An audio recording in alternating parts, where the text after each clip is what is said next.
Good evening and welcome once again to the Whiskey Cowboy Live. Tonight's date is April 15th, 2026. It is a Wednesday. Hey, I didn't get the music playing because I was looking at other stuff. I got caught up in other things. That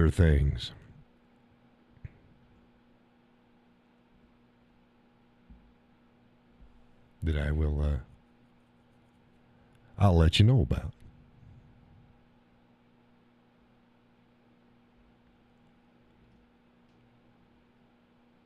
Laurel says, looks good, sounds good, I noticed. Hey, welcome. You notice I probably look like shit tonight. I am wearing just I'm wearing like khaki cargo pants and my work boots and white t-shirt and unbuttoned green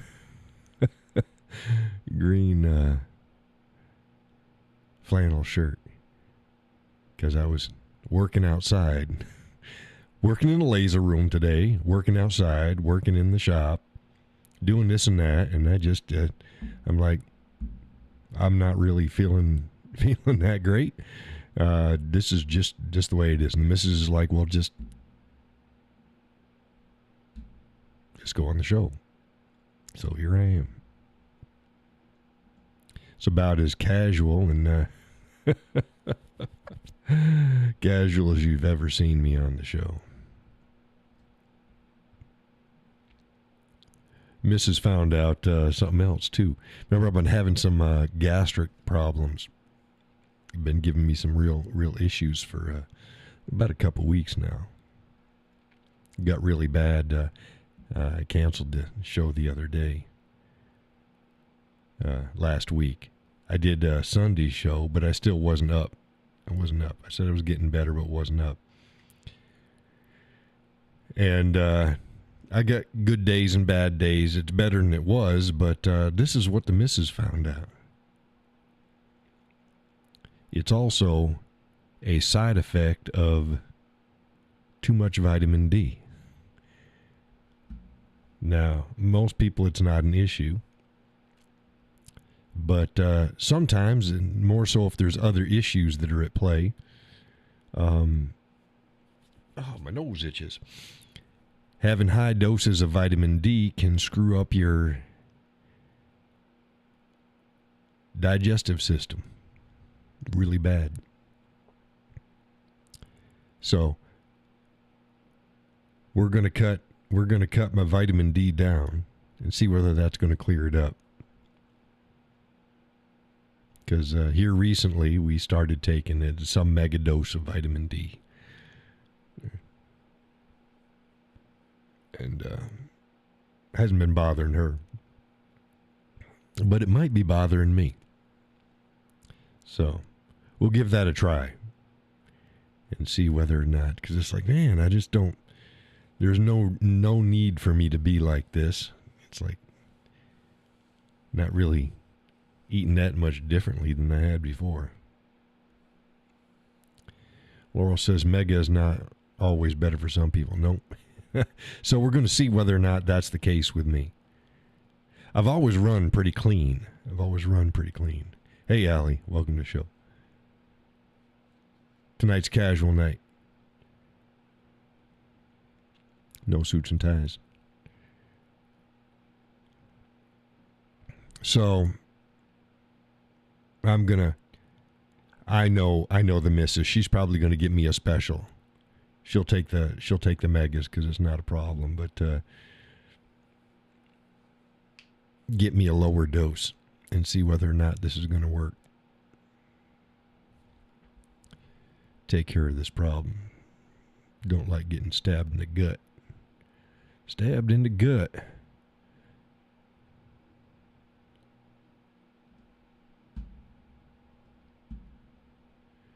Laura says, just get out. Yeah, I said I'm going to be out in the sunshine anyways. Because it's going to be summertime and I'm not selling guns. So I'm going to be out on the water and I'm going to be out in the backyard and going to be working in the wood shop. So I'll be getting more sun. Man, I got some pickies. Um, so I should be fine.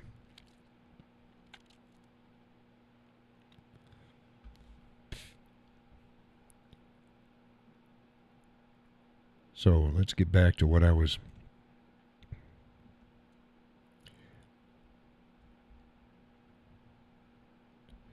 Here's an interesting thing. I posted up a quote. Now, what most people think is they say, sorry, I ruined your Black Panther party. Forrest Gump never said that.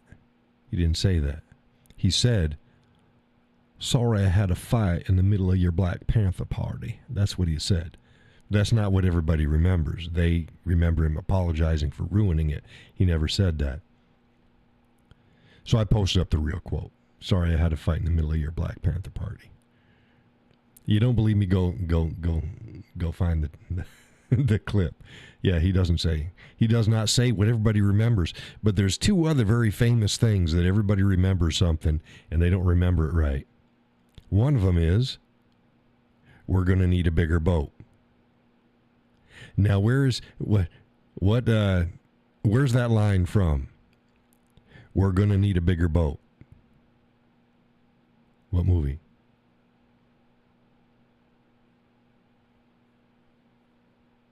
Right. Yes, Laurel. Jaws. Allie says you've never seen that movie but heard lots of lines. Forrest Gump? Yeah, you got to watch it. That's a cult classic. You got to watch it. But yes, Jaws. We're going to need a bigger boat. But he didn't say that. Never said that. You won't find that line in the movie. What you're going to find is he goes back inside and he goes into the cabin of the boat. And he says, you're going to need a bigger boat. He doesn't say we're going to need a bigger boat, but the collective memory says we're going to need a bigger boat. I say it all the time, we're going to need a bigger boat. But he never said that. He said, you're going to need a bigger boat.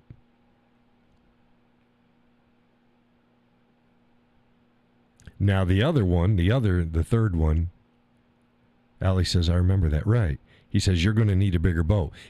We all say we're going to need a bigger boat, but that's not what he had said. Oh, shit. Get back over here. I don't need that.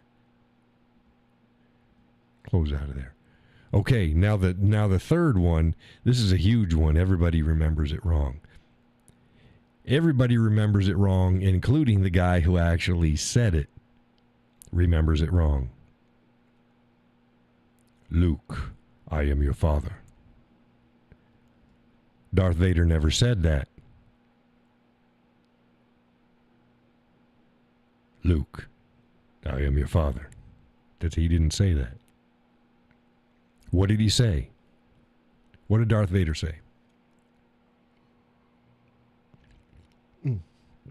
God, that's hot. I went with one thing of coffee. I never drink all the coffee. So we're going to go down to half a pot instead of a full pot. Because I only got enough for just shy of 3 cups of coffee up for the show, and I never drink it all. Allie says, I've never seen that. You've never seen Star Wars. Here you go. Hey, did anybody know what Star Wars' real name was? It wasn't just Star Wars. What's the full name of the first Star Wars movie that came out? I'll tell you. It's Star Wars: A New Hope. Star Wars: A New Hope. It wasn't just Star Wars. Jim says Blue Harvest. Blue Harvest? Not a fan of Star Wars, says Laurel. That's a classic, though. That's a classic. But no, so nobody knows what Darth Vader said. He didn't say, Luke, I am your father. He didn't say that. He says, no, I am your father. He doesn't say Luke. And even James Earl Jones, upon reminiscing, he just, he's like, remember, Luke, I am your father. It's like, but that's not what he said. It's not what he said. He said, no, I am your father.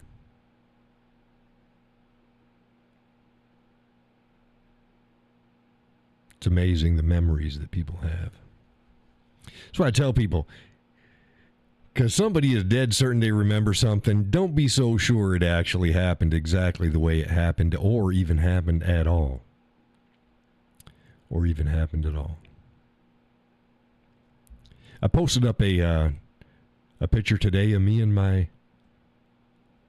other studio. Oh, come on now.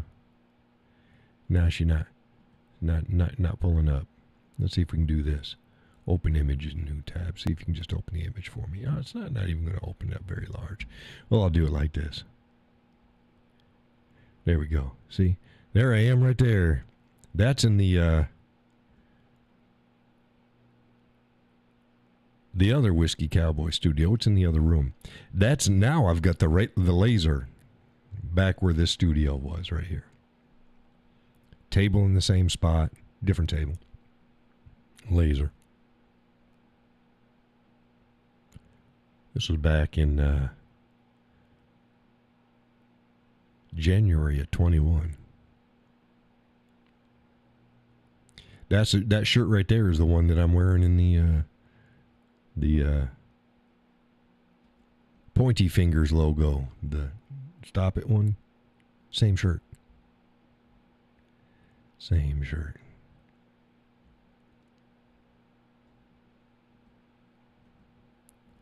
Now here's something. This just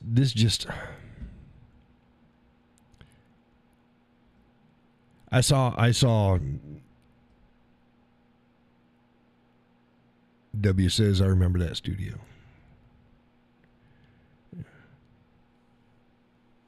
Hope you're doing better today, this afternoon, W. But yeah, some folks on the right did, and they're all over social media. Oh, Biden got racist. Excuse me. Biden's went out the other day, and he got all racist.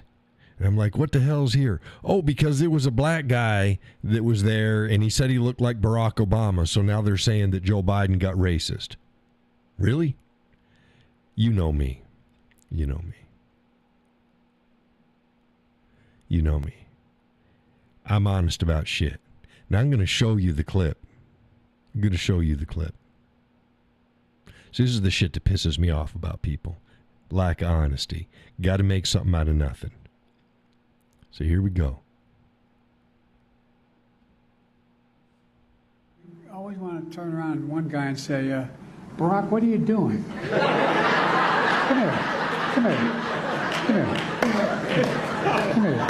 Come here. I feel like he should be standing to the right and I should be standing to the left. Hey, you done this look at Barack? Anyway, as I say, you've done good, fella. Well, you know, I tried. And by Yeah, and the right's all going, oh, he's getting all racist. No, sorry, that guy kind of looked like Barack Obama. It wasn't like just some random black guy. He's a tall, thin black guy that looks like Barack Obama. Had enough of the facial features and the way he carried himself. He looked like Barack Obama. So I don't get this whole, oh, Joe Biden got racist. No, he didn't get racist. The black guy that he called over looked like Barack Obama.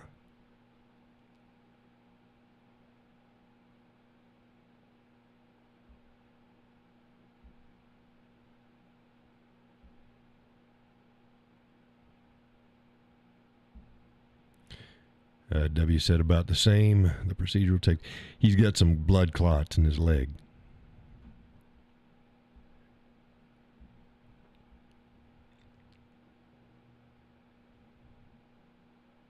But yeah, the guy looks like Barack. There wasn't a single thing racist about that incident. I wouldn't even call it that event, that particular thing. There wasn't anything racist about it. Stop it. You know, call a spade a spade. You know, if somebody's doing something stupid, hey, I'll call it out. That's not a problem. That wasn't it. That wasn't like all black guys look alike shit. That guy looked like Barack Obama.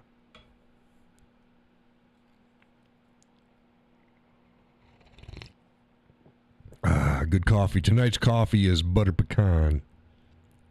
Butter pecan. Laurel says, I didn't get racist at all. Yeah, no shit. Yeah. But everybody says, oh, he was all racist, because he said a black guy looked like Barack Obama. Well, that black guy did. He didn't say he looked like fucking Mr. T or something. He didn't just say, all black guys look alike. He was saying that guy looked like Barack Obama, and he looks like Barack Obama. All ado about nothing. All ado about nothing. Same thing about media and the left going apeshit. Yesterday and then into today. Oh, then an Iranian tied to Iran vessel defied Trump's blockade of the Strait of Hormuz. Is like, really? No, because the ship went through? Yeah, he was just blocking the ports to Iran. But don't let that get in the way of a good, see, they're flipping Trump off. They're just going to do whatever the hell they want. No. He was never going to stop all ships going through the strait. He was just stopping ships from going into Iranian ports. But again, never let the truth get in the way of outright bullshit. As I'm sure you've heard, too, that the left is all up in arms, and some folks on the quote-unquote right, that Trump is the Antichrist, or he's acting like the Antichrist. Fuck you. Theologians and Bible scholars on the right are saying that's like, no, they're not. They're idiots. If they're saying that, they're not what they claim to be. Because if you go and read Scripture, Trump ain't the Antichrist. Right, and leaving Iranian ports. The blockade of the ports. But whatever. Trump ain't the Antichrist. He doesn't even fit the description of the Antichrist. The Antichrist is thought of either a person or, more broadly, it is a movement or a governing body, is what the Antichrist is. But it's popular. It's popular. Trump is not popular worldwide. He's not uniting the world. He is not going to get, because he was stupid and posted that damn meme about that had him dressed up like Christ, or some people say it looked like the Pope. I don't care either way. A holy figure. No, it was just a bonehead thing for him to post. And I'm watching Carl Benjamin. He's been pissing me off lately. I like him. He's a good feller. He's from the UK. He's a former liberal that's now a conservative. But his takes on Trump and Iran, it's like, Carl, your head's up your ass. So Carl, if you ever see this, you're off base. You're off base. This was just Trump doing something stupid. Trump's done stupid shit before. He thought it was funny. Trump doesn't understand that shit posting doesn't play the same concerning every issue and for every person. Trump's a shit poster. Trump's a troll. It's like, you haven't fucking learned that now? Really? He's not the Antichrist. He's fucking stupid, but he ain't the Antichrist. He ain't that good in business either, despite what people say, but we've talked about this shit before. He's charismatic. He's good with people, and he's really bad with people. Trump is a mixed bag. Trump is a mixed bag. And that was a bonehead thing for him to do, but he ain't the fucking Antichrist. Laurel says he's always posted shit that I really wish he wouldn't. Right. He said shit and posted shit that he really shouldn't. That's like I said, you want Trump without the negative things, you should have fucking elected DeSantis.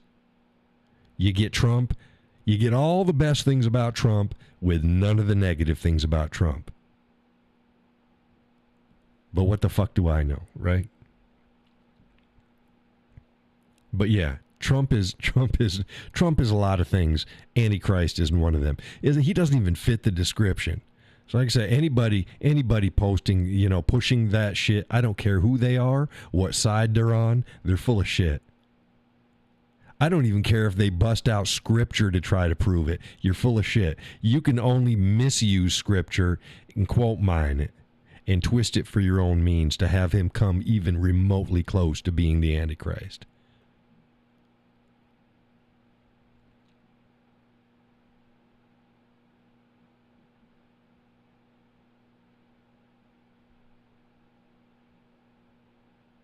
But, yeah, so...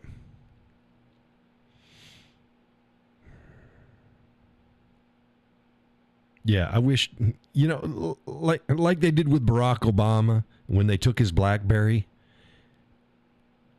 Trump should not have access to social media. But he's the president. Doesn't fucking matter. The president doesn't fucking run. The president has never run all aspects of their lives once they're in the presidency, because they're no longer the boss. They are part of the cog, and they got people that will look out for them and guide them, set his appointments, and do this and that. They're not as freewheeling as people think they are. Trump's access to social media should have been cut off. Why? For national security and safety reasons. Because he doesn't know when to shut the fuck up. It's that simple. He does bonehead things. But he's not the Antichrist.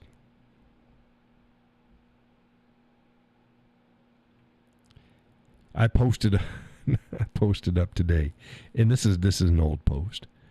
I put, the problem with inner city schools isn't funding or equipment, it's behavior and lack of enforced standards and expectations. And that's dead on. I can't tell you the number of boneheads that I've had to go in and delete or hide their posts because not just inner city schools, all schools. No, actually, it's not fucking all schools. It's not all fucking schools. And how do I know? Well, I've been property shopping. Remember, I said I was looking at different states, and one of the states I was looking at is Tennessee. And two of the the communities that the property was near to was number 1 in the state for their school district and number 11th in the state, which is still pretty damn good in the whole state, in the whole fucking state. So don't say every school. No. It's not every school. Every state has good schools and bad schools, and it's not just dependent on. It's not dependent upon the money that's going into it. It's dependent on what's expected of the children. Hey, Allie, she says, "How was Gus?" Hey, Peggy. Happy tax day. Oh, I get my taxes done as soon as I could get them done. As soon as I got all my information, I send it out there. I don't sit on that shit. I don't sit on it. Ain't gonna get any better waiting. So we get it done, and then we figured out how much we had to write a check for, and took care of that. I don't know how Gus is doing. The last I heard, he was doing better.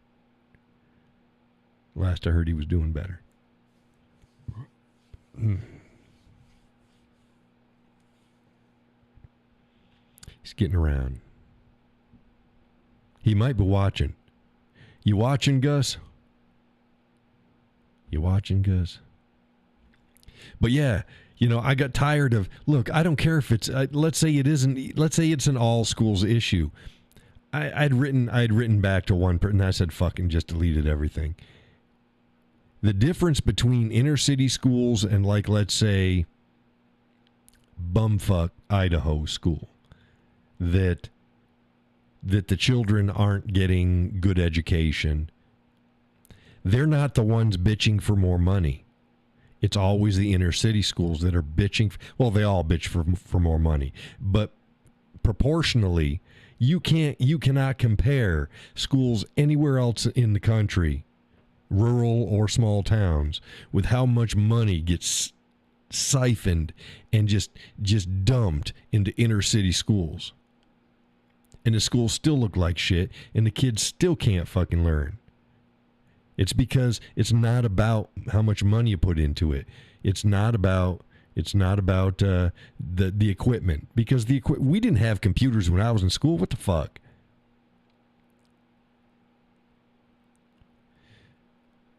Laurel says, I dropped a post in the back room today after reading your post. Oh, did I see that? Which post did you read?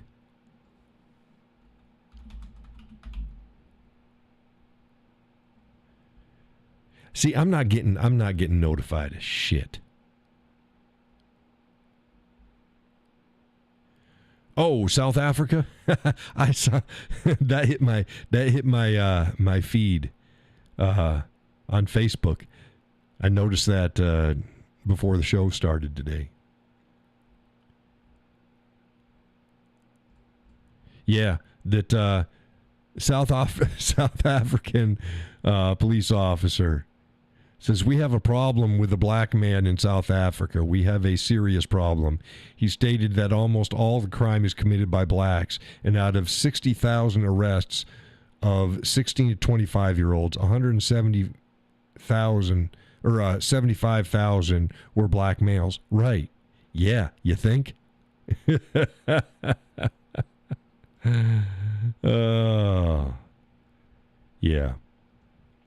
Here you go. I'm going to say it. You got two things. You got a cultural problem and you got an IQ problem.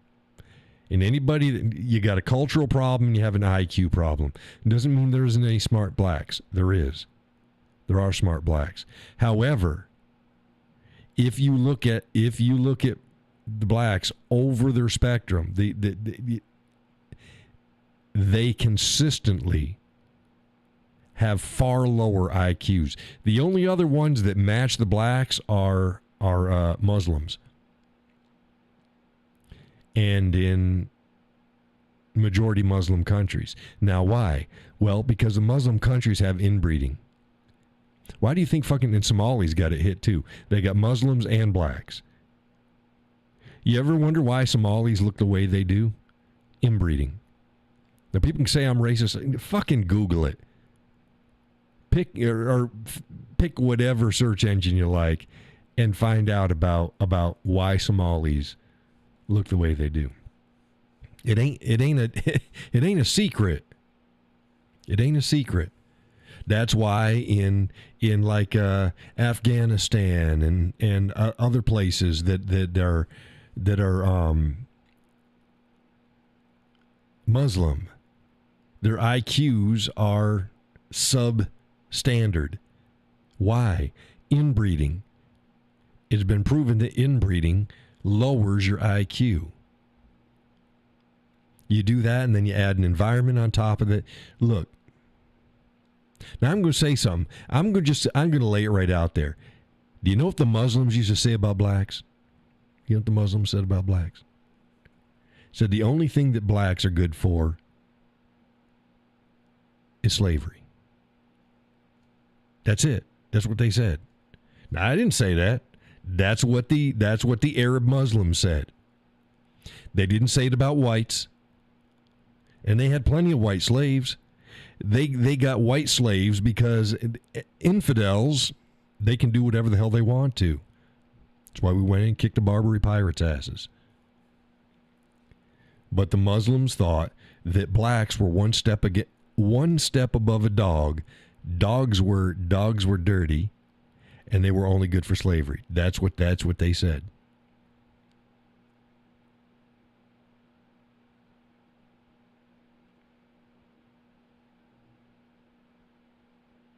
Now, that doesn't mean that blacks cannot rise above certain disadvantages. And they've got other advantages. It's like, don't fucking cry me crazy. They dominate the sports industries. Does that mean that all blacks are big bad asses? No, they're not. I've seen many blacks get their asses kicked. No. But on the edges, on the extremes, they dominate. Peggy says that's the reason why many of our states outlawed first cousin marriages. Right. Right.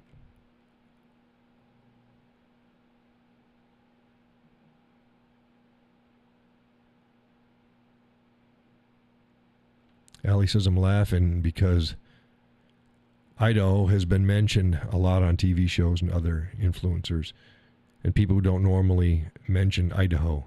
Did I say bumfuck Idaho? Is that the state I used? Idaho?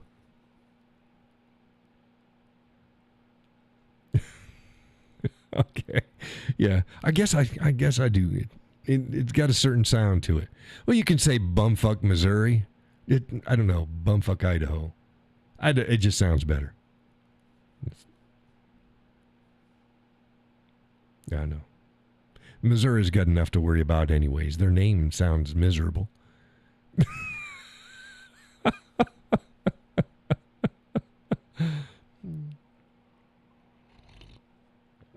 Misery. Get it? Misery? Sounds. Nobody laughed.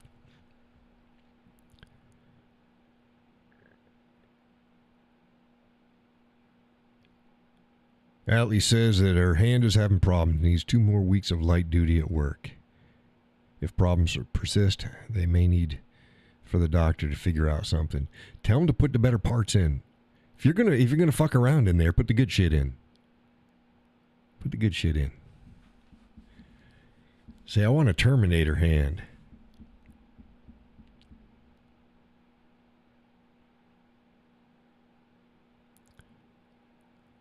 Ellie says, Laurel, I'm getting hysterectomy because of blocked tube. Get it all out. Hey, did you and Laurel hook up? Weren't you supposed to talk to Laurel about that shit? Get it all taken out. The missus agrees, by the way. The missus says, get it all taken out. Get it all taken out. Peggy says, yes, Missouri has 3 blue cities. The rest of the state is fighting. Yeah. Yeah, but I was playing a joke on their name. I was trying to keep it light. Nobody laughed at my joke. Dang y'all. It's not even right. You're going to pull a freaking Gladiator line, you know. Are you not entertained? Oh, my goodness. Man, I look like shit tonight. I look like shit tonight.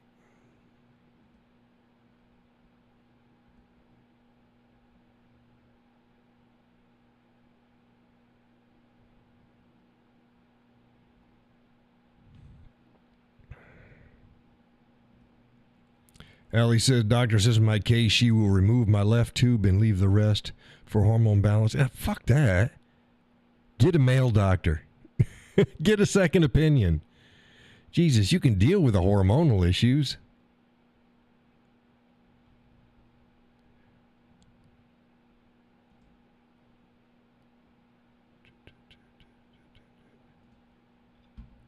Well, whatever. You deal with it.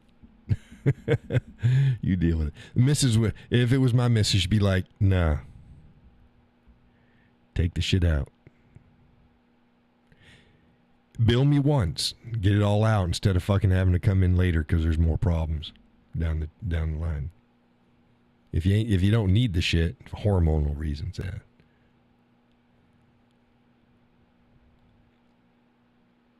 Allie says, "Poor Jim, I'm already having hormonal." You're right. If that's right. If you're starting, you know what I mean. And I was gonna say you're getting pretty close to it, if not jumping into it. You're what? You're in your mid 40s, early 40s, mid 40s, something like that. I'm trying to remember what you were saying.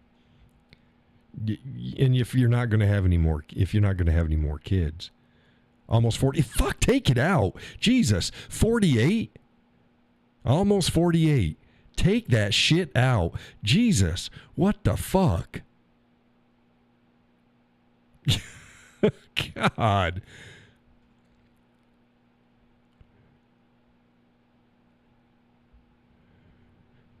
Man. You tell your doctor to give the Cowboy a call.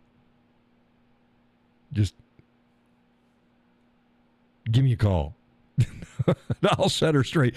Take that shit out. Oh my God. 48? I'm not saying that's old because it's not. But Jesus, you hit the wall. And I'm not saying that as a bad thing. You hit the wall, you're done. You're jumping into hormone territory anyways. So fucking just get that. Fuck. The missus is probably going to hear that. She watches it the next morning. She's probably going to. I'll probably hear her saying something about it. Yes, get rid of that. Get rid of that. Trying to think how old she was when. Goes after our youngest. Yeah, she had to have been somewhere around that same age, if not a little bit younger. Take that shit out. Yeah. Laurel, tell her.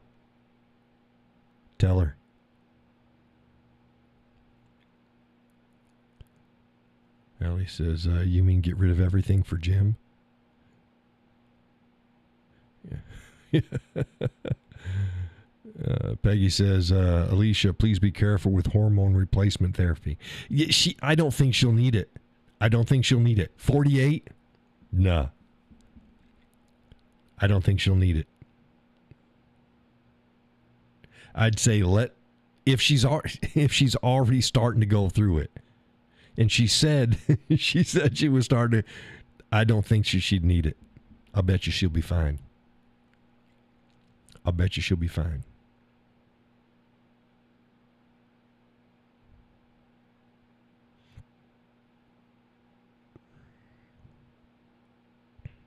No, W, she does not have gout. She doesn't have gout.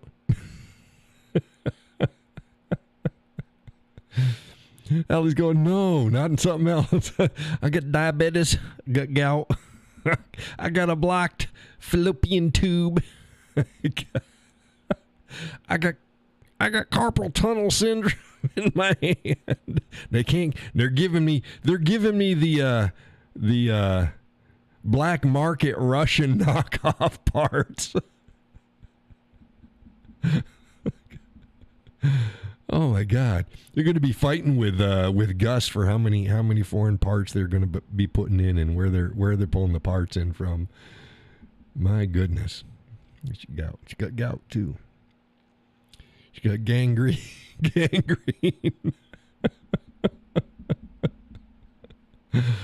Oh my goodness. Laura says, I did. Life is so much better. Yeah, I had a total done. It was, 48 to, yeah, it's like, yeah, there you go. Thank you. That's the right age. Right fucking age. She says you need hormone therapy for a few months and it got hard. My missus didn't get it. She didn't get it. Allie's had been tested for gout recently. No gout. She's like, fuck it. Give me the whole battery. Let's see what the fuck I got wrong this time. I tell you, it's going to be great when like every few years, they just put your body in an MRI and they just do a whole body scan and then that's what you need computers for. They can go, what's abnormal? Because they can process the data and then go in and fix the shit. Yeah. But no, that makes too much sense. Let's keep going back. Debbie says, I didn't mean gout. I know you didn't mean gout. I'm not going to pass up an opportunity to fuck with somebody, though. Allie says, I'm a raging bitch a lot. Jim is patient. Nice man. Get it all ripped out. And I don't normally suggest this, okay? I don't know. Get some gummies. get some gummies. Just kind of relax a little bit. I wouldn't normally recommend that for folks. I'm not a pothead. Oh my goodness. No wonder he's always fucking sleeping or playing video games. He's like, hey baby, why don't you go spend some time on the show? I'm gonna be over here relaxing. Laura says, seriously, get the damn gummies. Oh, my goodness. Oh, Christ almighty. Oh, I'm getting so fucking tired of people online. I'm just so tired of it. You look, like I said before, if you're getting paid, you can put up with a lot more shit. When you're not getting paid, when Facebook is fucking with you, my patience for stupidity and more their followers. Yeah, you heard it here. A lot of the folks that follow me are fucking idiots. God.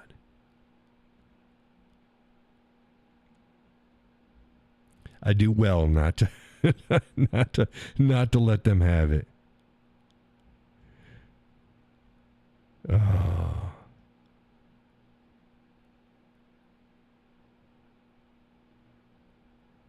I posted up the hell was it? Oh, the other day about Rhode Island.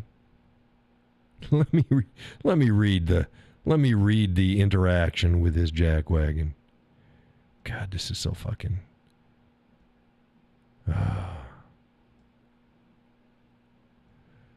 Oh, let me see if I can find it. It's just oh.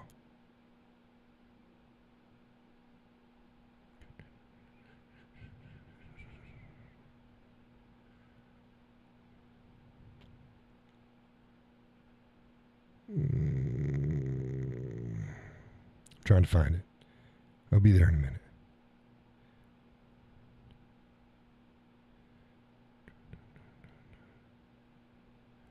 Where the hell did it go? Come on now. Here we go. People are nuts, says Laura. Yes. So Bruce writes, this is what Bruce writes. So why not a link to the actual footage of the testimony? I'm thinking, I already fucking said what the testimony was. I don't need to put it, and you all know me. Sometimes I put a link. Most of the times I don't. If you're too late, look, you either trust what I'm saying or you don't. Or if you want to find it, I gave you enough information. Hell, I did a screenshot from the actual footage. So it's got all the information. You can go find it yourself. She said exactly what I said she said. So this is what I wrote. I said, Bruce, because I didn't. I was very busy. I put out the needed information. Those who follow my content know I post truth. If folks want to see the actual testimony, it's easy to find, though. Heck, I took the screen grab from it. Do you need help with that? Are you somehow incapable of finding it yourself due to mental deficiencies or even just laziness? Or are you trying to insinuate that I am being dishonest in what I stated and hope folks would not actually hear her testimony, which would not have been accurately presented here?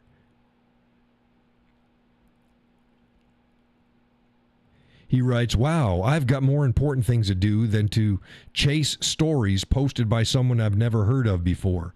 Oh, I just got a hit on my line. See ya. And I laughed at it. I wrote back, yeah, Bruce, yeah, here you are posting on my stuff. Not too busy for that, LOL. Nice try, dumbass. But thanks for helping push my content to more people. Enjoy your fishing. He writes back, I won't be forwarding your content. I wrote, Bruce, you don't have to, dumbass.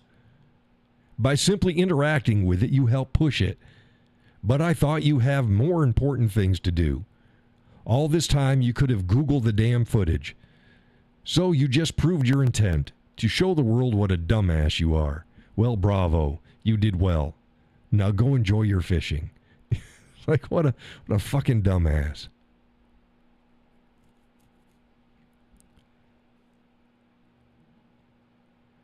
Yeah, as Laurel says, if you posted it, it's correct. Right. Because my reputation means something to me. I don't just post shit to fucking get people riled up. If I post something, I want people to go, yeah, that's an accurate reflection on what happened. Or that's what somebody said. Peggy said Rhode Island's in lockstep with Massachusetts.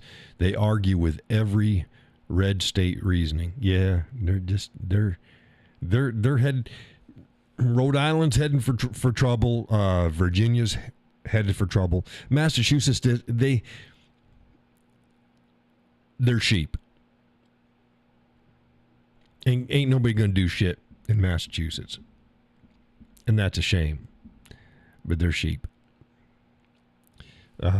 Virginia, boy, they pissed off a bunch of people now.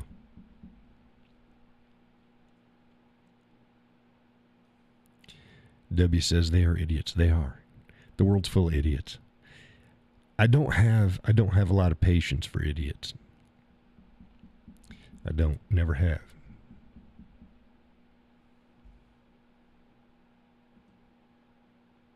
Never have. Let's go to my insights. Woohoo! Yeah. My approximate earnings for the last 28 days, $165.90. $165.90. Man, that'll get me a couple bottles of whiskey. I'll probably end up buying wood. Buying wood. Oh, Lord Almighty. 31,634. I'm going up again.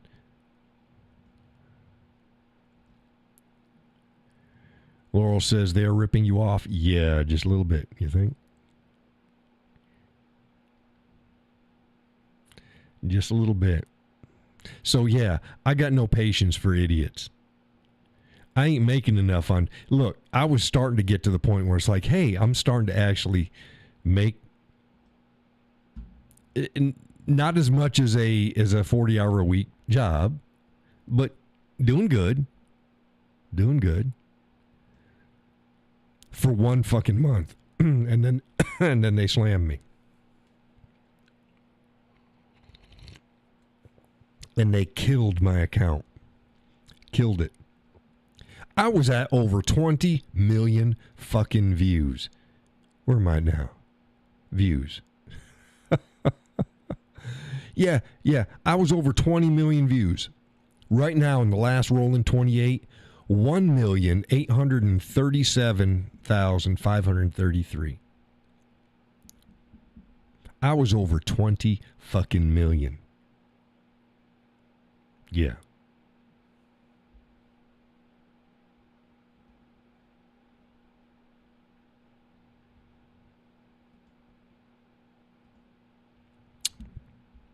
Yep.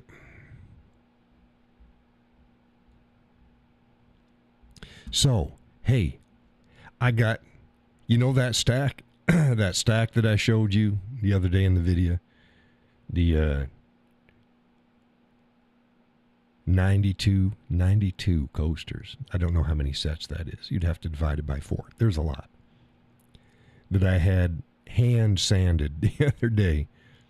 It's a pain in the ass. The front and the back are easy. It's the fucking side. That little side. Because that's where it's going against the grain. And it gets, so that takes the longest to get that little, really. What a pain in the ass. And I can't do it by a machine because then I might hog off more than I need. So it's got to be done by hand. Excuse me. So there ain't an easy way. There ain't an easy way. So whatever. So today, part of what I did around, besides, like I said, I got 2 sets. I got 2 sets of the regular patriotic. I got 2 sets of the 250th. Each board that I did, I get 2 sets out of one, and then another one I get 1 set. But don't worry about it. So I did 2 sets at a time. It takes 23 sets. Thank you, Laura. So that's 23 sets of coasters. They're ready for sale now. And then I've got the others that I've got to do, and I've got the ones that I'm getting done out of the laser. But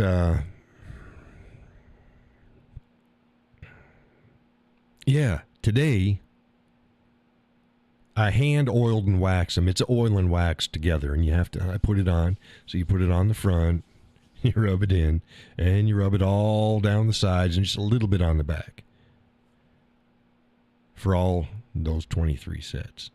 And then they're laid out, and I put them all like dominoes falling over. So they're not on top of each other, but they're on top of each other.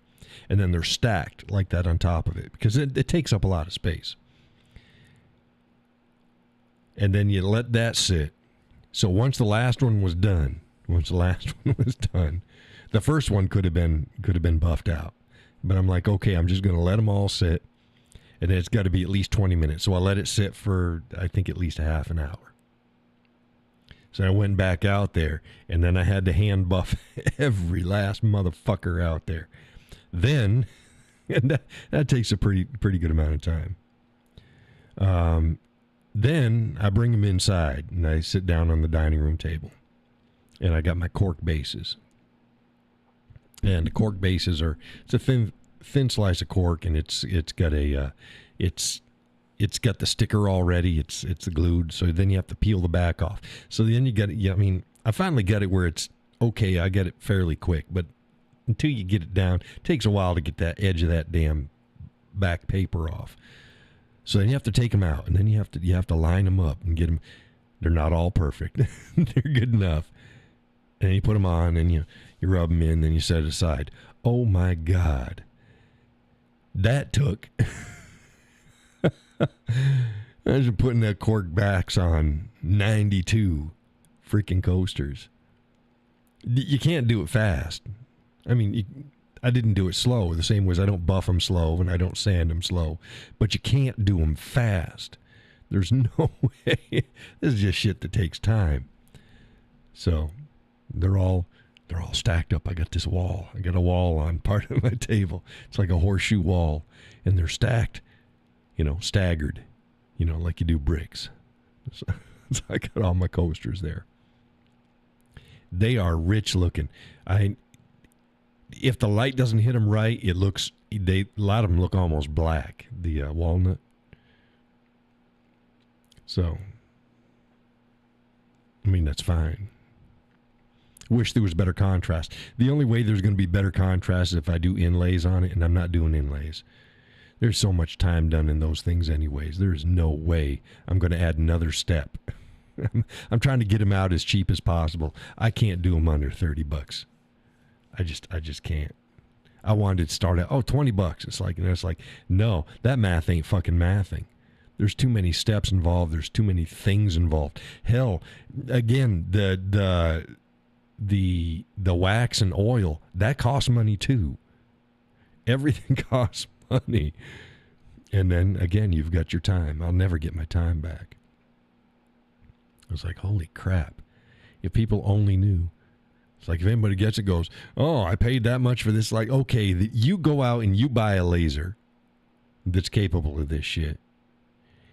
You work up the design. You figure out what you want to do. You chamfer the bottom edge. You hand sand it. You tell me how much money you think you'd have to put in to get one fucking thing of coasters. Get back to me. It's like, oh my God. Yeah. They're nice though. They're nice. Folks are going to like them. Folks are going to like them.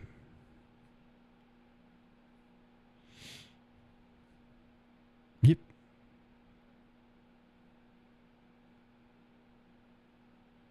Just as long as my laptop doesn't update again. I left it running because I want to shut it down when I want to shut it down. It updated sometime between the last time that I ran it, which was last week, and today. Because I go, I need to restart. And once it restarts, I got to restart again. You can't just, once it's updated and you're going, no. When it's loaded, and you get everything, don't bother running the programs. Just wait till everything is loaded. Shut the fucker down and have it restarted. Then my laser software will work. If I don't do that, I go to start my laser software, and she just turns and turns and turns. Doesn't even get into it. Just turns and turns and turns. So I got to shut it down. So, oh well. I got little pickies. Probably from the other day when I was trimming my beard. Make myself look sexy. Said John. Ain't gonna work. That's, trimming your beard? Shit. If it was only that easy.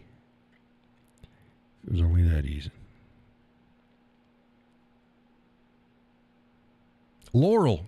Not Laurel. Allie, you ain't got a beard. So you don't have to worry about that, right? Trying to think another fucking problem for Allie to have. It's a beard. It's like, oh shit.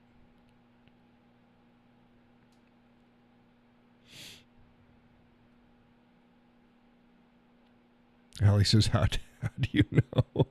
I'm asking. Your picture doesn't show one. You know, dwarf women have beards. They look like men. Allie says, maybe I do. Maybe I don't. Fair enough. See, she shows a picture. It looks like Jim on the left and Allie on the right. No, it's really Allie on the left and Jim is on the right. Oh, goodness.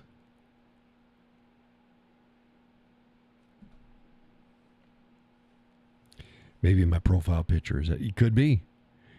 Things are. Even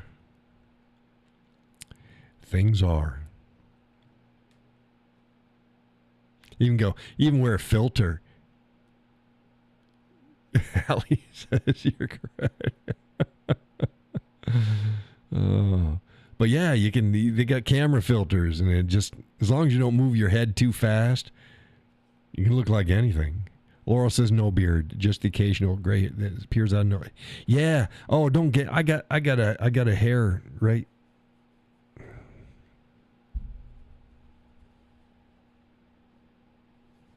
It's right here, underneath my shirt, right here. It usually comes in twos. A long one, and then a short one. And that motherfucker, and I can never grab it with my fingers. So I could get tweezers. Same spot all the time. It's like, what the hell is this? And then, of course, you got the ears. I get them on the hard hairs on the edge of the ear. And then every once in a while, I'll get one that's like, the motherfucker thinks it's got to grow a foot in a day. It's like, you weren't there yesterday. Now you're 3 inches long. What the hell? I don't know what the hell it is. It's just fucking hairs.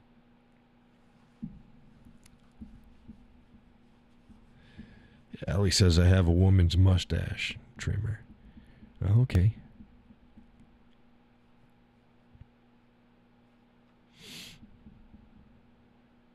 Fucking hairs. Laurel says God definitely has a sense of humor. Yeah, he got something. I say, hear me. Yeah, platypus. Fucking platypus. And he goes, your eggs are gone, women. You're not going to have any more kids. Now you're going to have a beard.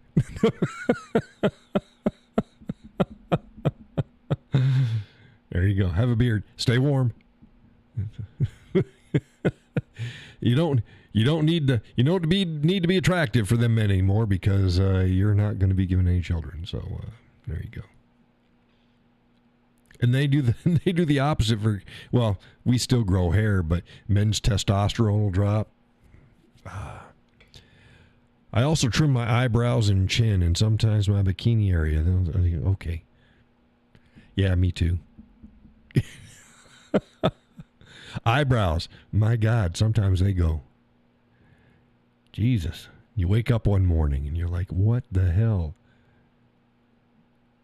Like everything's where it's supposed to be except for like 3 fucking hairs, and they just go. What the hell is your problem? What the hell? See, I don't even fight with them. I get some wild hairs like that. It's like, oh, you want to fucking be like that? It's okay. If I feel them and then, pow, gone. No rehabilitation for your ass. You're out of here. It's gone. Just the way it is.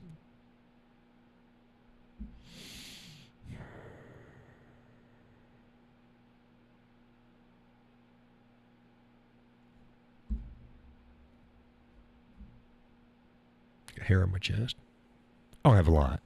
I have some. Mrs. likes to play with it. I don't have a lot. I'm not like a, Tom Selleck. Fucking hair everywhere. That's weird. Some guys get like gorilla hair and shoulders and back. And, ooh, no. Stop it. No. I got hair on my legs, except for my lower legs. Oh, boot rub.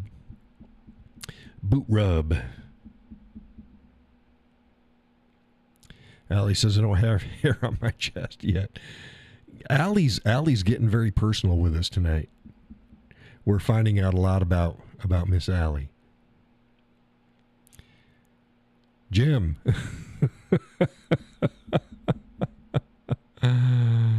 Laurel says Tommy always had a beard. He hated shaving and being American.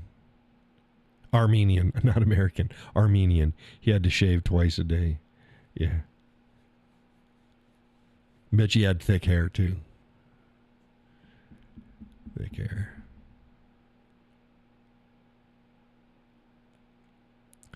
Allie says Jim is playing Horizon and smiling. At least he's happy. He goes, yep. John's keeping her occupied. Oh, my goodness. Yeah, get it all yanked out, Allie. Do it.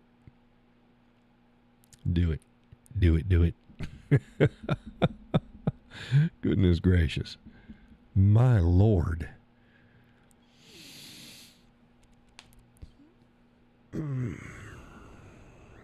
Oh, did you see the, Lord Almighty. Did you see the, I saw a short. It was earlier today. Allie said instead of Jim laughing because he can hear your shows, he's just smiling. Laurel says at one time he did. His dad had a full head of hair and he passed. Tommy's was thinning. No, I'm talking about the thickness of his hair. The actual hair itself, not how much is on his head. Thick hairs. Thick hairs, not thick hair.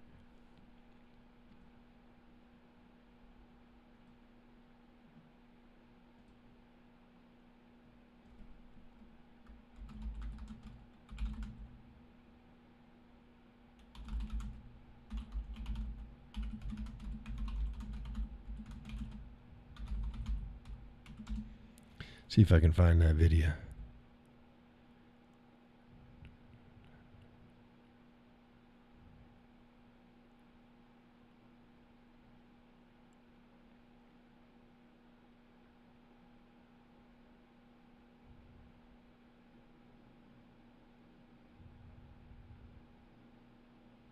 Oh, this was 6 years ago. It's Laura said facial hair, yes. Yeah, that's what I was talking about, because you were talking about him shaving. I think this is the video. Oh, this shit fucking pissed me off.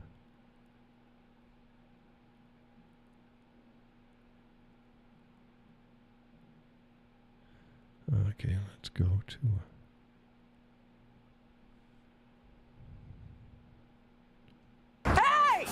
Every day, Anna Price tries to stop cars from driving past the stopped school bus on her daughter's route. There it goes. And you saw how I ran out? They were still coming. If I had run out, they would have still came. We scream at them You gotta stop. and yell at them to stop. Wow, that's amazing. I mean, it's crazy. You better stop. They've even shot cell phone video of it happening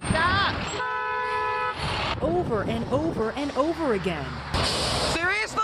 It's frustrating. It makes you mad. I would stop for your kid. You're all supposed to stop. That's just what you do. Thank you. But it's progressively gotten worse. So we staked out the bus stop for 4 days last week. The first day we saw 3 cars drive by the flashing lights, and the next day wasn't any better, Hey! as we caught 2 more drivers on camera speeding right past the stopped school bus, and 2 others stopped right in front of us at the last minute. Even if you don't know if you should stop, err on the side of caution and just stop. It happened again and again the next 2 days. I feel sick. Watching these cars not stop just makes me sick. Both Anna and Sherry say they've called the Orange County Sheriff's Office to report the problem, but they claim nothing happened until we showed up. We called both the Orange County School District and the Orange County Sheriff's Office about what we caught on tape. And on Thursday morning, Anna shot this cell phone video. Of course. Boom. 1. Showing a white van blowing right by the bus and right by an Orange County deputy parked nearby surveying the scene. She says they were back Friday morning handing out tickets. Can you tie your shoe? But these moms say what they would really like to see is a better spot for the bus stop. I'd like them to see them move it, at least in the neighborhood. It's a corner. We even shot this cell phone video showing the school bus driver already turning into the neighborhood as part of her route. It's still the same intersection. It's just in a safer location of the same intersection. Love you. Have a great day. Anna says she will stop at nothing to keep her kids and other kids safe on their way to and from school.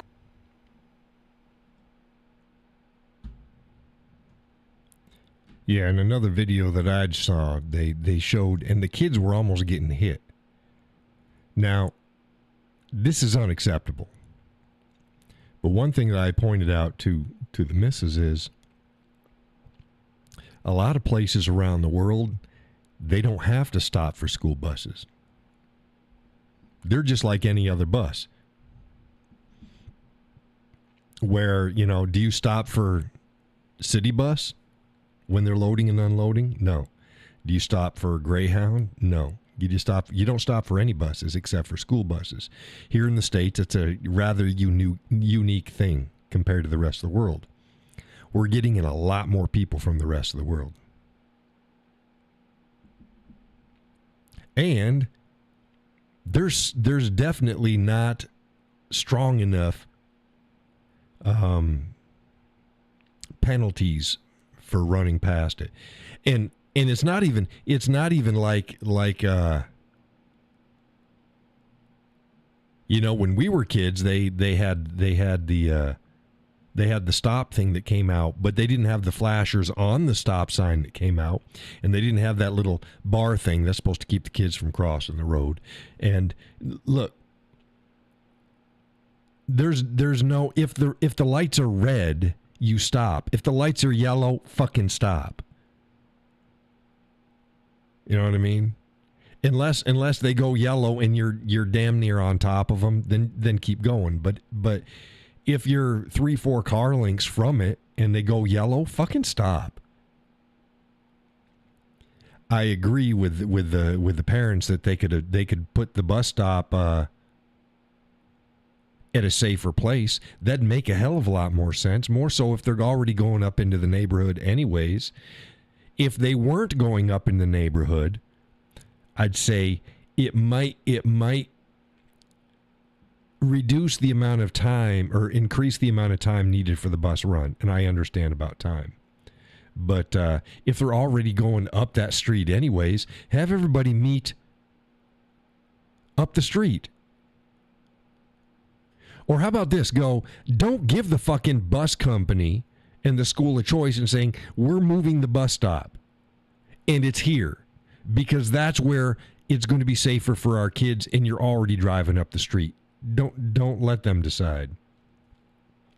Allie says, I forgot to stop once in Moscow.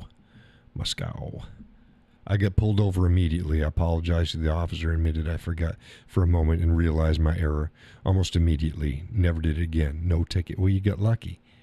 You got lucky. I'd like him to find another fucking bus stop. I do not appreciate the bus stop out at the corner of my property. I don't appreciate it. I don't. Granted, there's no other logical place for it unless they went up the street, and they don't go up the street. They just go down the street. Every few blocks they pull over, and that's the bus stop. And, well, there's a lot of kids up my street, I guess. Never used to be. I'm not enjoying the neighborhood noises.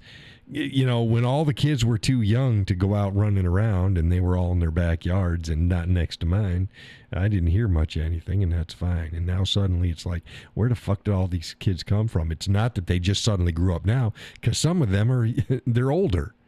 They weren't there before.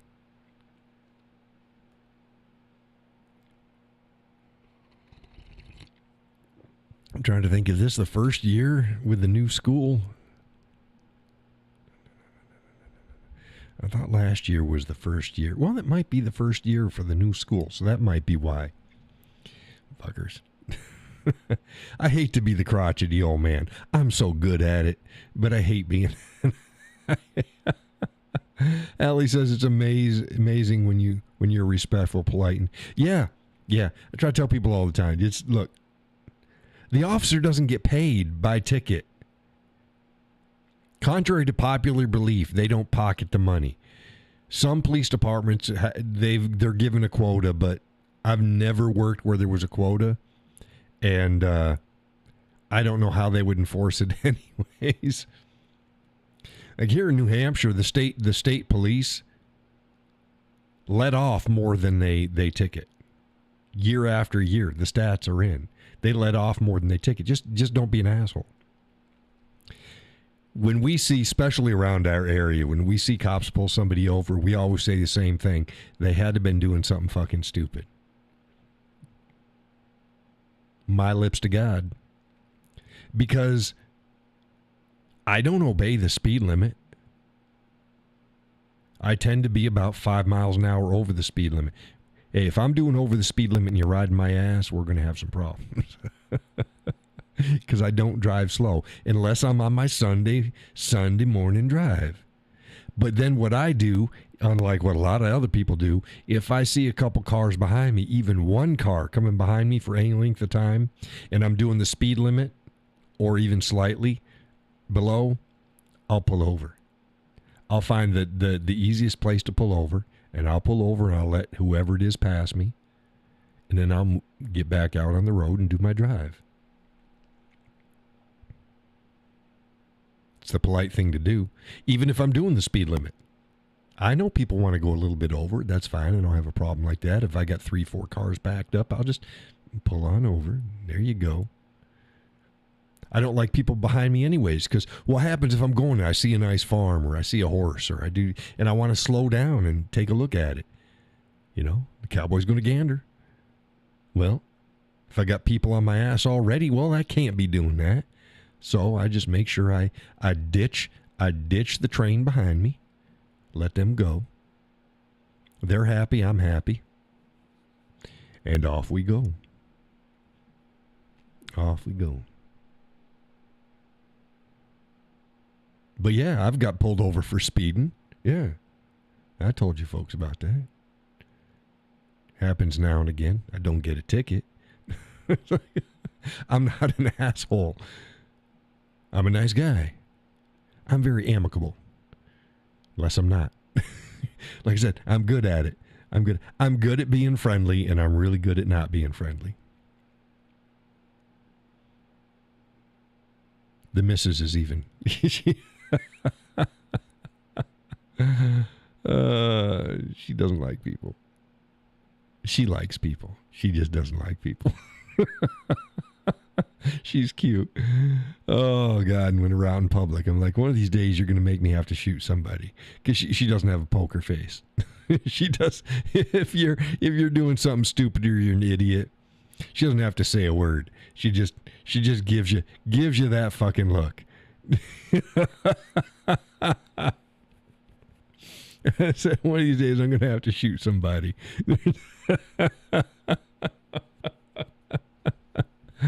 That's Jim too. What? Good at being a friendly guy and good at not. Oh my goodness. No. Yeah, Walt ain't got shit on me when I'm having a bad day. Oh, goodness gracious. Oh. Boy, I can be a grump. And then it's just let it be.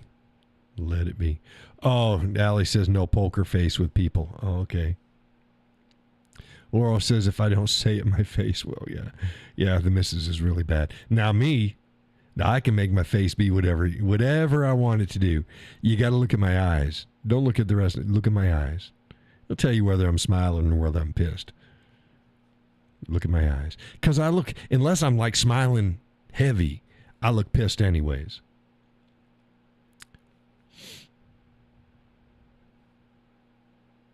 Now, what I don't like is I don't like it when somebody does something or says something that's just out of earshot or just after I've left. And so many times the missus is going, oh, and they did this, like, why the fuck didn't you tell me?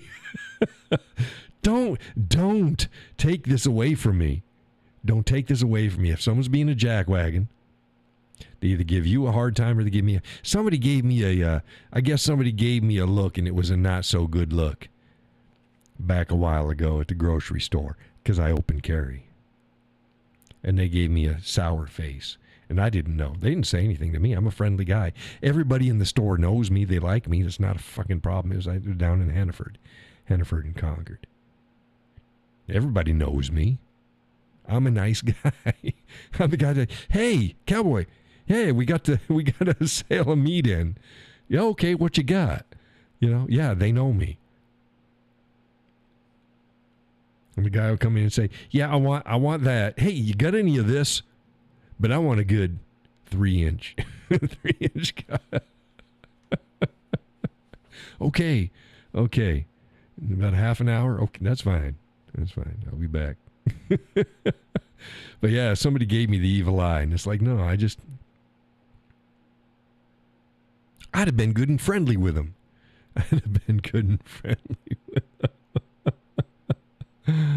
Jesus.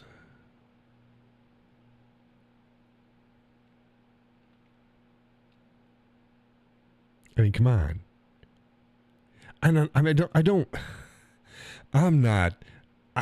don't walk through the stores like I own the place. I don't bully people. I'm nice as can be.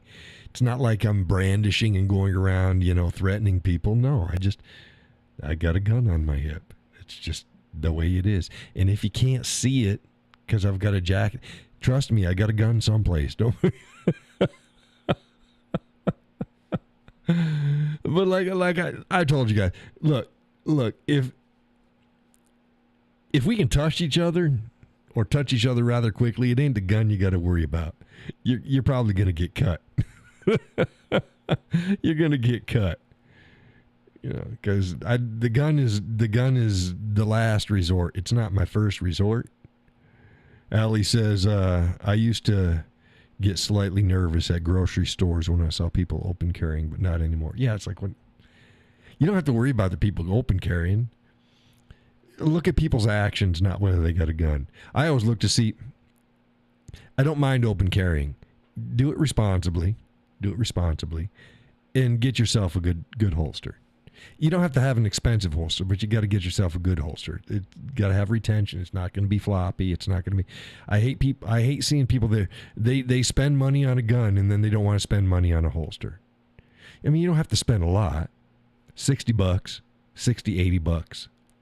That's enough. Oh, that's too much. You're going to wear it every day. Stop it. Get yourself a holster. Mine isn't fancy. Both of my, I got two. I got one that I got for work because I couldn't carry it at work.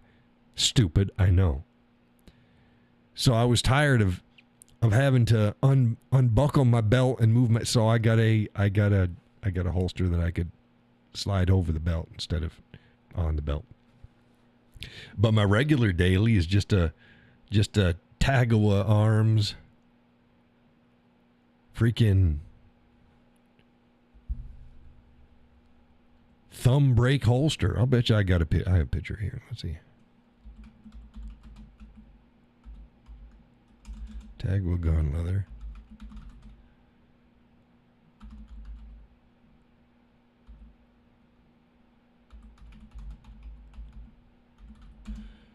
Thumb brake holster. Yeah, see, here we go. Images.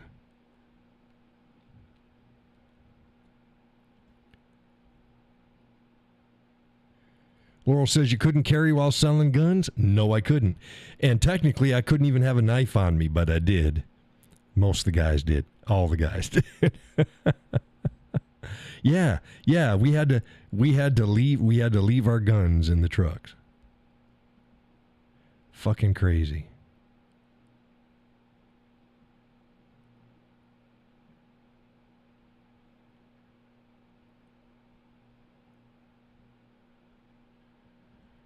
Okay. Here is this one right here on the right. That's what mine looks like.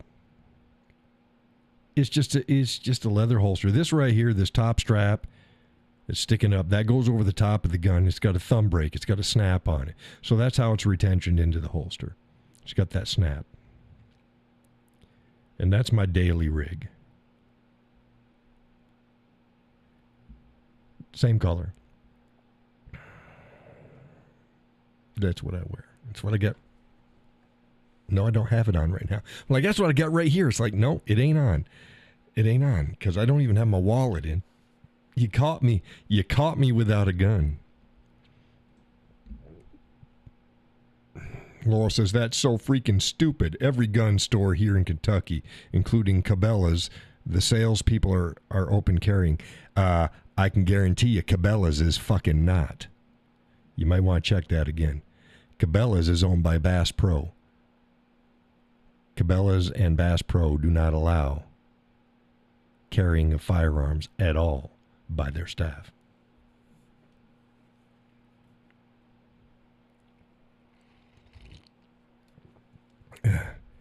Oh, got me. Yeah, I worked for Bass Pro, which is now Cabela's has own them. No, guarantee they're not. I don't know when the last time you went in there, but guaranteed they're not now. It is fucking retarded. It is retarded.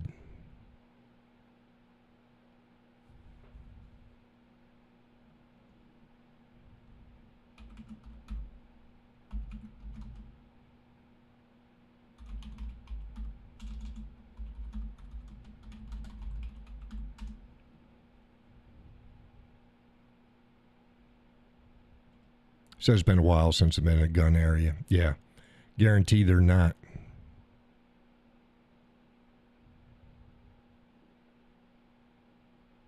Yeah. People can bring them in. But if they're carrying, if they're on their person, if they're carrying in without, then you have to check in at the front desk, and then we send a feller out there to walk you up with the we put the lock on the gun. But yeah, if you're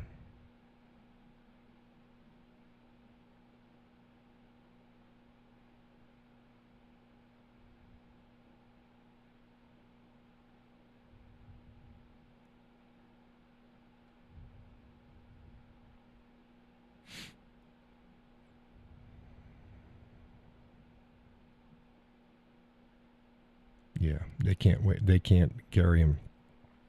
And again, not even knives. Not even knives. It's like, and back in the gun section, we were always needing to cut shit open. No knives. It's got to be a company issued thumb locking, and they didn't issue them, so I got myself a special one. But whatever. Allie says, I remember in the 90s, the high school senior boys had hunting rifles on the... Yeah, nobody cares. Nobody cares. But yeah, Cabela's is owned by Bass Pro now, and within the next handful of years, I believe they're going to be even switching out. There won't be Cabela's anymore. But it costs a lot of money to switch over all of their stuff. So...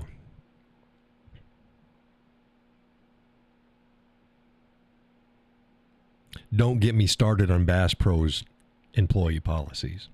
No. And I was tired of their games. And I went in the last day,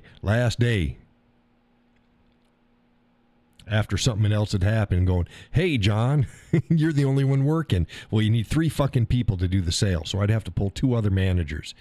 And I'd be trying to do the gun counter all by myself. No, fuck you. Not with this other shit going on. And now and get this, I was the cheapest paid. I was the lowest paid. I didn't even get paid their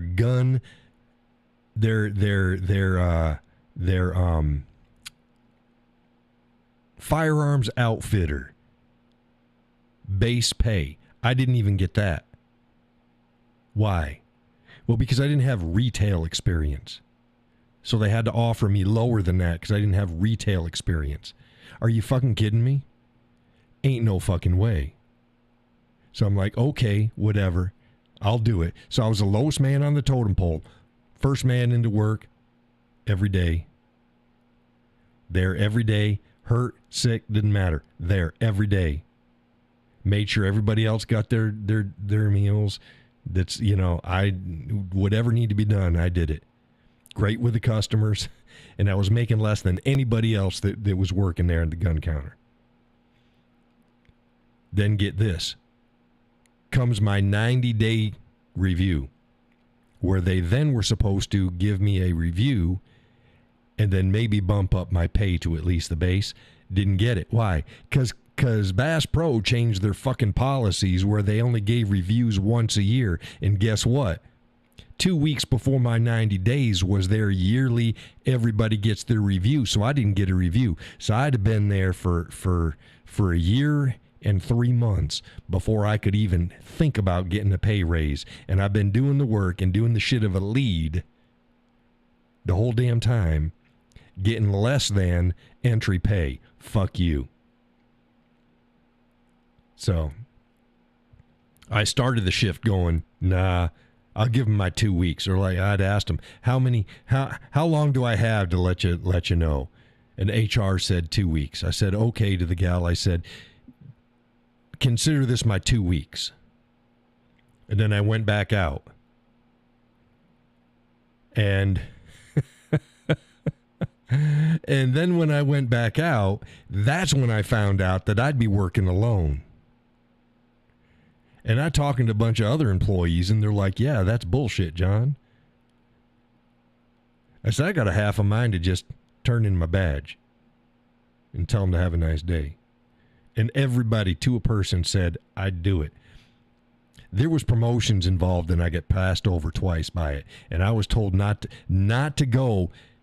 to apply for another position because I was in line. I was wanted. This other guy, he wouldn't be there forever. He was looking for work, and they wanted me to fill his position. Well, he left rather abruptly.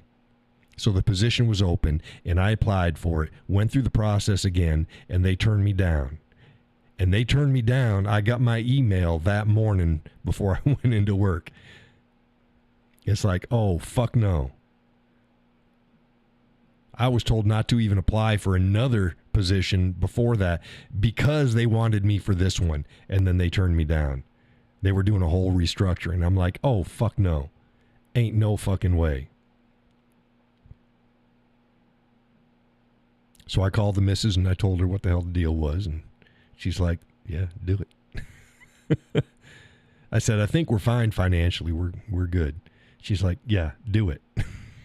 So I called a manager over and I said, okay, you got the counter here. I'm going to go to HR.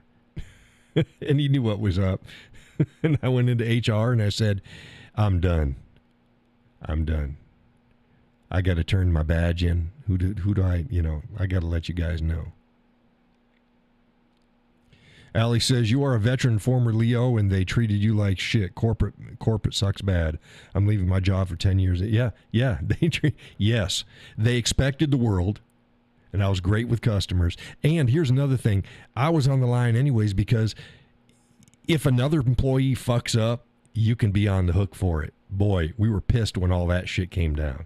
It's like, oh my God, I'm not gonna put my job on the line if somebody else screws up. Fuck that. Add on top of that, you got clothing requirements, uniforms, the clothing requirements, what you can and can't have. Yet my boss wore whatever the fuck he wanted to wear. Hair looking like shit, It's like whatever. Nice enough guy, but it comes to find out he wasn't quite upfront with certain things. So I told him, I says, I don't care how things go. Just be honest with me. Let me know. I need to know how things are going so that I can make decisions on what I'm going to do. And he was the one that said, yeah, don't apply for the vault position, which was more pay. He says, I want you to fill, when this other feller leaves, I want you to fill his position because he was a lead. And I'm like, okay. So when his position was open, I applied for it and got fucked. It's like, no. All that shit coming down at the same fucking time. It's like, no, you've got to be fucking shitting me. No, I do not think so. Hey. And they can't keep employees. I wonder why. They can't keep they're always short. They were always short in the gun section. They can't keep employees. It's like, no. This is why. You're pulling this. Most all the guys that were there were retirement age. They were just there to pull a paycheck. Most of them didn't care. They even knew, and they all knew I was going for the positions. They're like, you do it. I'm the logical guy. They said, John, you're the logical guy. You're doing the shit anyways. You're the logical guy. Put your fucking name in.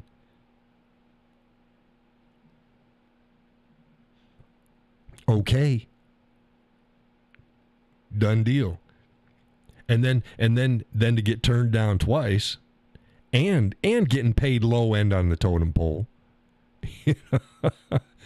And to find out, oh, you're going to be working here all by yourself? I don't fucking think so. Let them pull in off-duty managers because that's what they had to do. Let them pull them in. Let them carry the weight. I'm not carrying this shit. Let them carry the weight. I was put on state.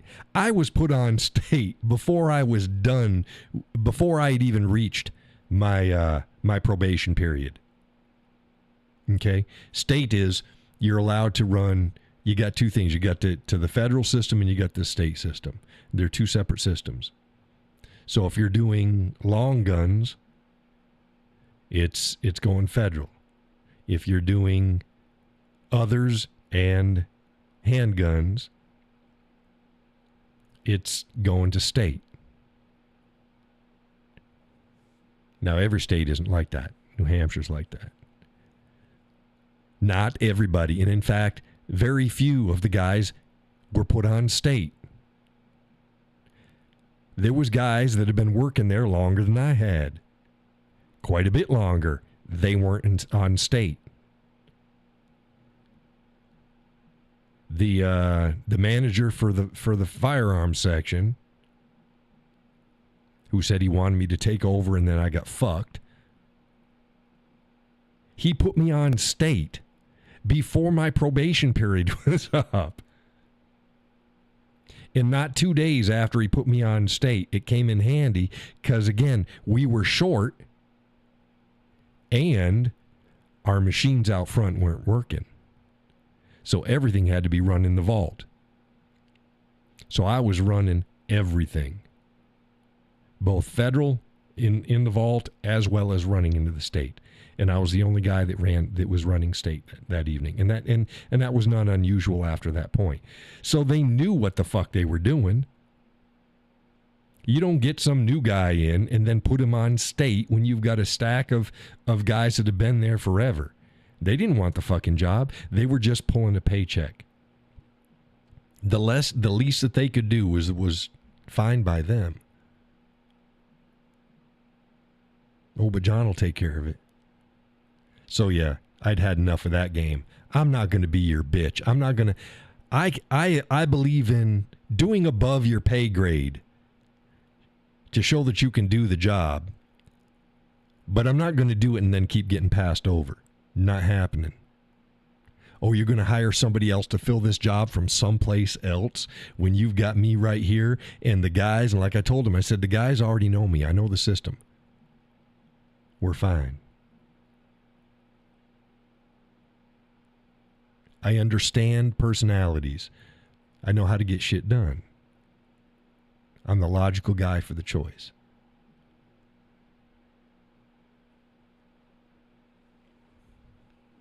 So that's how I left Bass Pro Shop.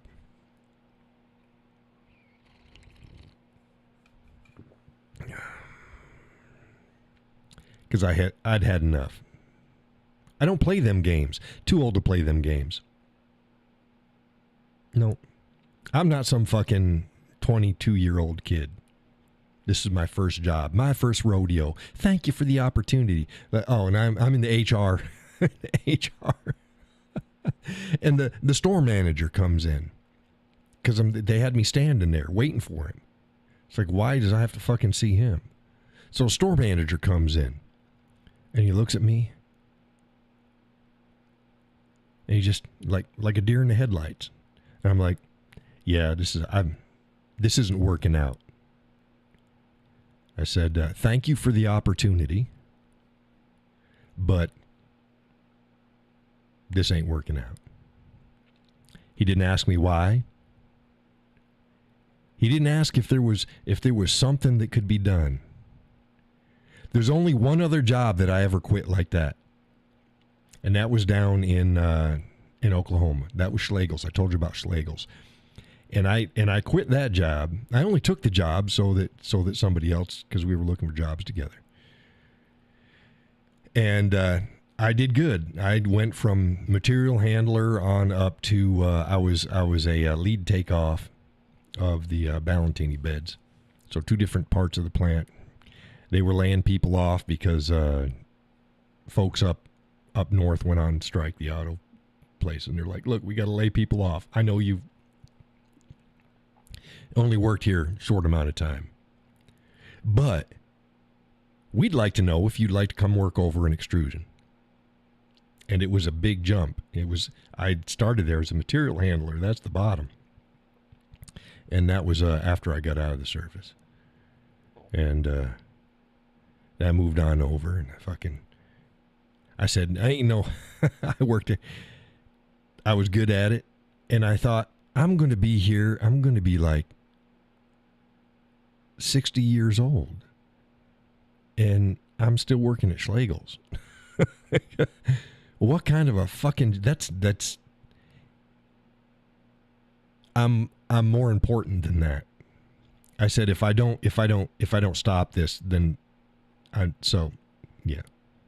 That's the other job that I love. But when that was happening, the management came and took me to the office. Hey, do you need more pay, or is there something that they wanted to know, is there something wrong? There's nothing wrong. there's nothing wrong. But I'm not meant to pull products off a line. But at least they tried. Bass Pro, no word. Nothing. Reached over, shook his hand. I don't think he was expecting that. Said, thank you for the opportunity. I got my stuff and I left. It's like, yeah. Deer in the headlight looks. Store manager of the whole fucking store. And he just had nothing to say to me. That lets you know. I like some of their products. Yeah. They got some good prices on stuff, and some of their products are good. Some of their products are crap, but yeah. Tired of pushing credit cards. I got a Bass Pro Club card. I got it upgraded. So now I'm a silver member. Started out as a classic. Now I'm a silver member. I got classic, silver, and black. But, yeah, I don't play those games. I know my worth. Hey, and I'll bust my ass for you. I busted my ass. I went in hurting. You all know the pain that I was in for those spring and summer months. Because I got fucked up in early winter. And I went to work every day in pain. And I did my job. Didn't complain. It's like, no. But enough was enough. It's like, no. So, that's that. Now, those who know me, you go, yeah, that makes sense. That makes sense. You know? And me having to bite my tongue with management and bite my tongue with certain customers, not always. But, yeah, I tempered it for the job. And I was good at my job. Damn good at my job. But I'm not going to continue doing more and more and more, not even making base pay. Are you fucking kidding me? No. No. So, that was that. You got me talking about it, fuckers.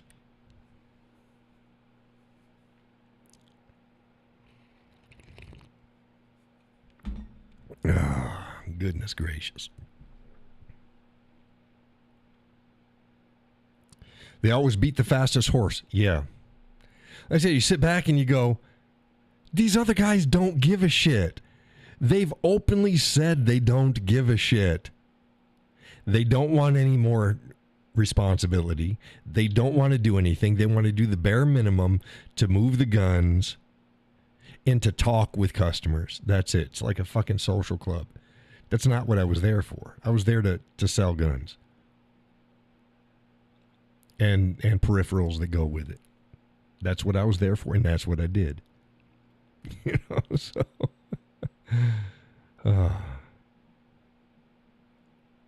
impart wisdom to new gun owners, you know, steer them in the right direction. But it's like all of our guns had so we couldn't carry, and all of the guns had those little red, they call them locks. They're not fucking locks. The little plastic pieces of shit. They just prevent your fingers from getting into them, but then half the time they break or they fall off anyways.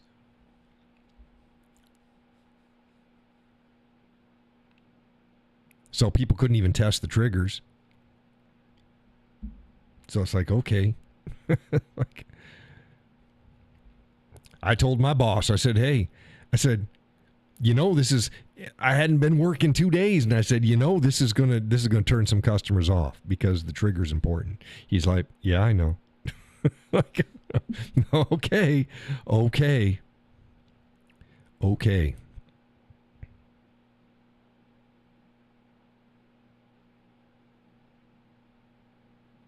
Got to watch John to make sure that he's checking to make sure the chambers are clear before he puts the guns back in the racks. And it's like, okay, I do.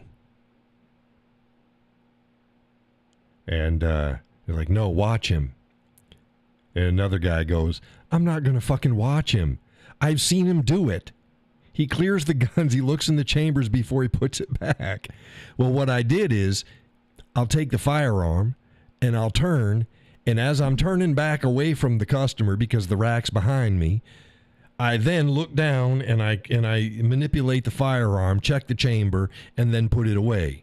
Well, guess what? The security cameras can't see it because my fucking back is to them. Ain't that a nice howdy do? So you're looking at security. That's the way they looked at us 24 fucking hours a day when we were there. Well, because we weren't there all day, but the whole time they're watching you on the camera, especially the gun counter. Everything you fucking do. It's like, that's fair enough, but you can't see when my back is turned to you. I got fucking pissed. And I told them, oh, so that's what it is? Because they said, yeah, they came in, they looked at the cameras, and they couldn't see you do it. It's like, oh, I get the fucking game now. I get the fucking game now. So I fucking went back out to the gun counter. And for the rest of the day, the rest of the day. Every time I took the gun away from the customer, I would do a complete manual of arms on the damn thing 5 times, looking up at the camera and holding the gun up. Then I would turn around and I'd put it in the rack for the rest of the fucking day. It's like, because you can't see what I'm doing with my back turned, don't treat me like I'm a fucking kid. I check to make sure it's clear. Yeah, welcome to the fucking Bass Pro Games. Now, this is how professional I am, okay? There was another employee that made a habit. He'd say it at least 5 times, probably at least more than that, per shift that I was working with him. He would tell customers, welcome to the Bass Pro shit show. Every fucking day. Every fucking day. And I'm thinking, I don't care how bad Bass Pro is. You as an employee don't say that shit to a customer.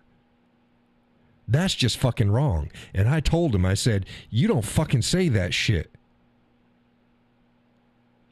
And he kept saying it. Well, gonna make me be that guy. So I made sure that the next up, it was a lead. It wasn't, I didn't go up the chain. Just the lead said, this is what this guy is saying every fucking day, multiple times a day. Don't be doing that shit. And they're like, no, John, you're right. He shouldn't be saying that. It's like, I never talk shit to customers about Bass Pro when I was working there. Never. You don't do that shit. They're cutting your check. You take it up with Bass Pro directly, or you fucking take it up with your spouse when you get home, or your buddies and stuff like that. You don't talk to customers like that. You don't go, welcome to the Bass Pro shit show.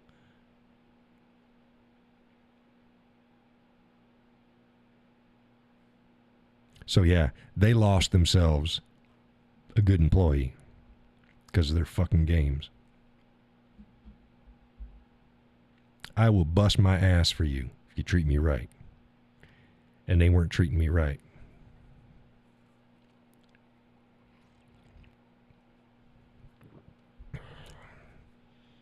So that's that. That's all I got to say about that. Dang it, you got me yakking about that place. And it's a shame because I like Bass Pro. Their management and the way they do things is just fucked up. Just fucked up. They say they care about employees. They say they care about veterans. They say they care about, former police officers. They say a lot of things.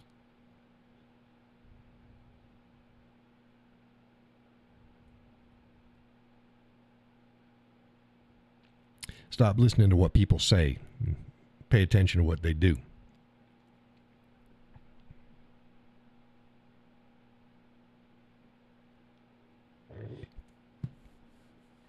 So then I came back here. It was in October. And I told folks, God, don't make me go and have another job someplace. I was getting to the point where Facebook was doing it. It was finally starting to get numbers, and they just fucked me. Fuck me.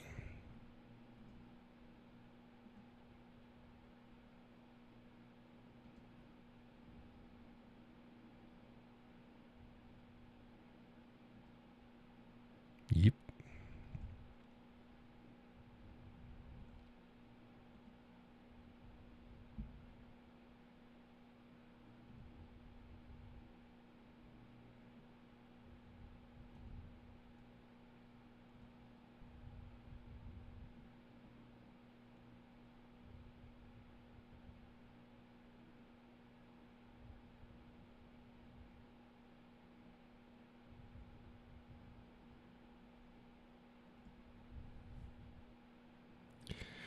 Well, it says, gee, sounds like the same shit Ford Motor Company says. You mean what they say? Oh, what they care about everybody? Yeah.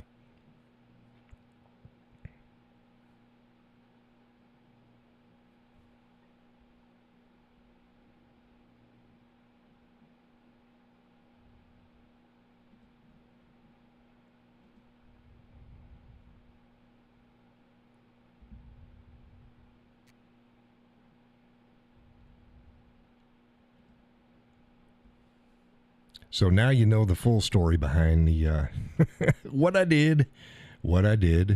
And yeah, and they hired me. I got the job within 3 days of me posting it, replying to their ad. Within 3 days, they contacted me within 3 hours of me putting it up there. Within 3 days, I got my offer. To include, that's including the interview time, because I had to go in for the interview.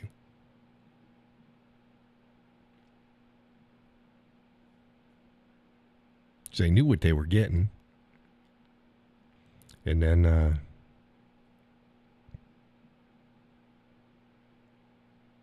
they abused it. then they abused it. Sorry.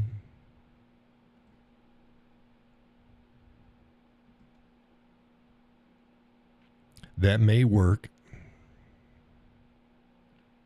for some people. That ain't the way it works for me. Don't take abuse. Don't take getting taken for granted.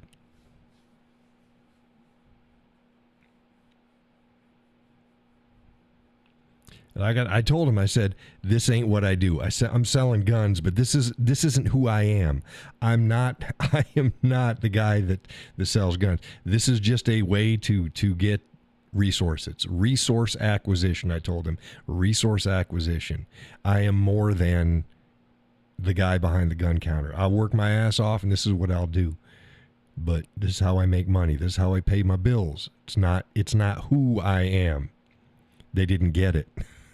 They didn't get it. See, so many times people think, the cashier, that's what they are, as a cashier. No, they might be an artist. They might be a mother. They,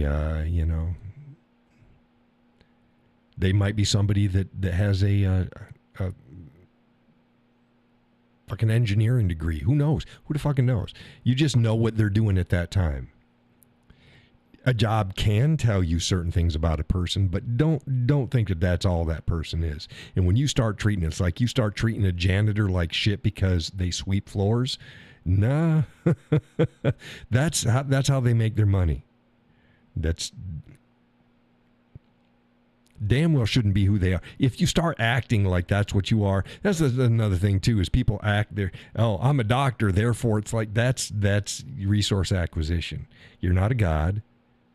That's what you're getting paid to do. I'm a rock star. No, you're a musician. You're getting paid to entertain people. But don't confuse that with who you are. You as a person. No. People confuse their roles for good and for bad. They either look down on themselves or they think too highly of themselves. Everybody's got a role to do.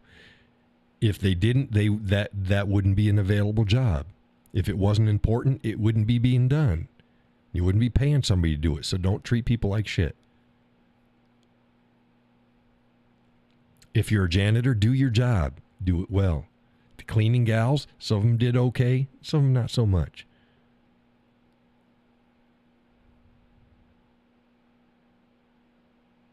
But do a good job. If you're a cashier, do a good job. That's all you got to do. Just do a good job. You don't want to be there? I don't give a fuck. Just don't act like you don't want to be there. If you don't want to be here and you want to act like you don't want to be here, don't be here. Bye.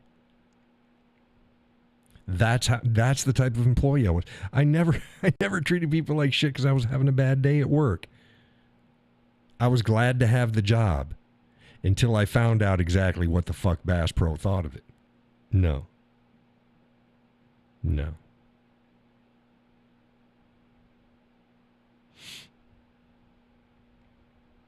Nope, got a sneeze coming. Hold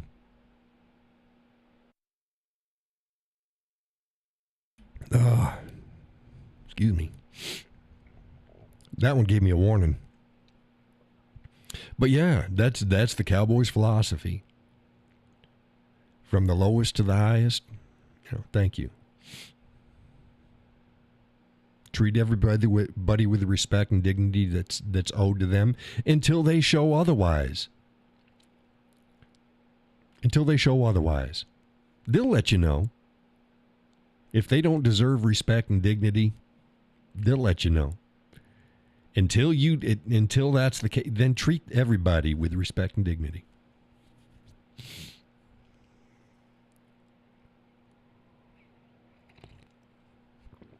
Because that woman or that man has a family, and they've got kids, and they've got bills to pay, and their kids look up to them.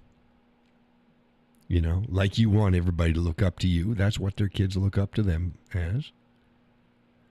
Just remember, it's not just, God, companies just don't get it. They just don't get it. It's what made me a good cop.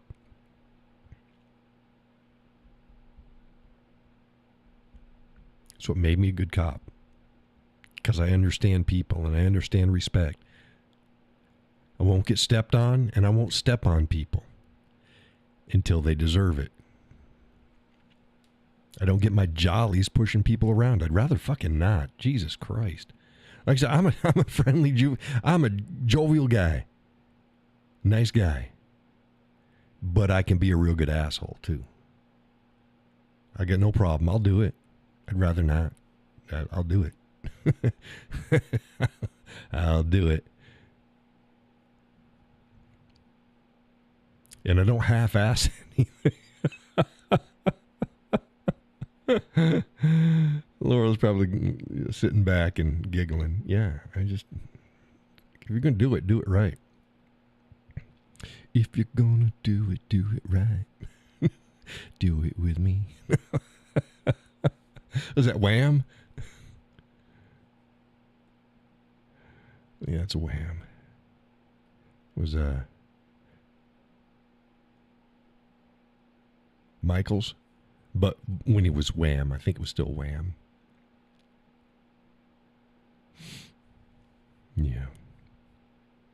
Wham bam, thank you, ma'am. I won't put up with rudeness from no man. It's Captain Call. Captain Call. Lonesome Dove. Lonesome Dove.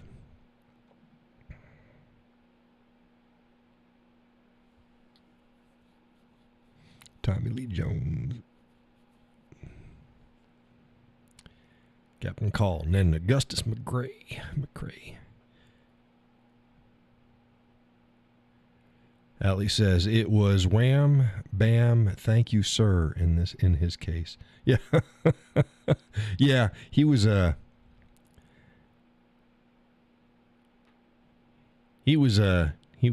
batting for the other team. Yeah. It's funny because at first who didn't know? But he was, the girls were, he's so dreamy. It's like, yeah, he's so gay. He's, he's gay, right? Oh, well.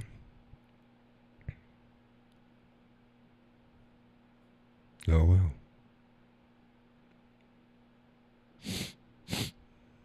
Everybody got quiet. Why did everybody get quiet? He said, John, you were unloading some heavy stuff. You were a downer. Allie said he was good in Wham, not so much solo. Yeah. Yeah. Hey, how about this? Did you know the God, what was the Spice Girls? You know the Spice Girls? I think that's what they were.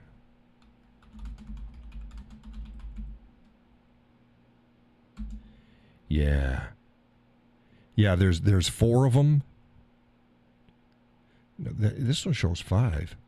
There's 3 here. There's 5. 1, 2, 3, 4. Okay, there's 5.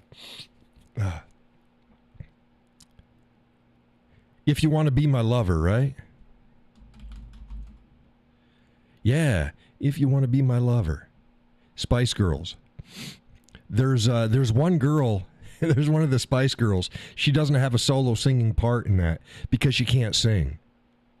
She sang so bad.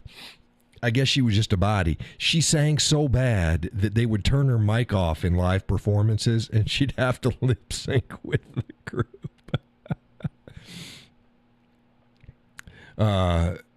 Peggy says, slowly but surely, companies are learning that lessons. Target and Kohl's saw their profits tank because of their diversity. Yeah. Bass Pro really didn't have diversity things, and I was happy for that. They didn't do that.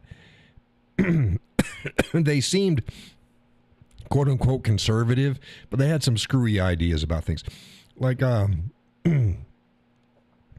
one of their policies is you weren't supposed to point to where something was. You're supposed to, in other words, somebody's, okay, I need this. You weren't supposed to say, okay, go down that aisle, point down there, and it's over on the right-hand side. You're not supposed to do that because they want the individual hometown small store feel. So you're supposed to stop what you're doing and walk them to the product and show them that's good on paper, and that's good in a really small store.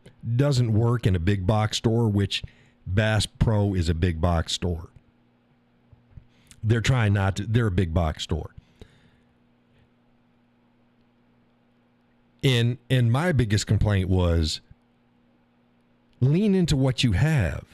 Lean into what you have. If you're big, like they didn't have aisle numbers, 1, 2, 3, 4, 5, 6, A, B, C, D. So you can't say aisle. So it's, you either had to point and you're not supposed to, or you had to leave and walk to something where it would have been easier to go, it's aisle 4, just like every other big box store. Aisle 4, halfway down on your right-hand side, about mid-height. Good enough. If you're not a small store, don't act like a small store. Oh, Laura says, and they're always moving stuff. Yes, they are. And they have a new inventory system that is a pain in the ass. So when you move stuff, it's a lot of work because it's like 3 different places in their computer system that you carried with you, and then it wouldn't work half the time. It's bullshit. Then they had a queue system. Oh well, what you can do is you can go online and make an appointment at the gun counter, and then you have, it's at like, let's say 9 o'clock. You have from 9 to 10. So it doesn't matter what anybody is doing. When your appointment comes in, they're supposed to stop whatever they're doing. If that means with a current customer, they stop with that and they go, because you're in the queue. It's like that works like at fucking H&R Block or something, or a cell phone company. It doesn't work at the gun counter because that's not how we work. Oh my God. Don't get me started. So they wanted to play both sides of it. They wanted to get all high tech, but then they wanted to claim that they were a small store. You're not. Lean into what you are and listen to the people who actually have to do the job.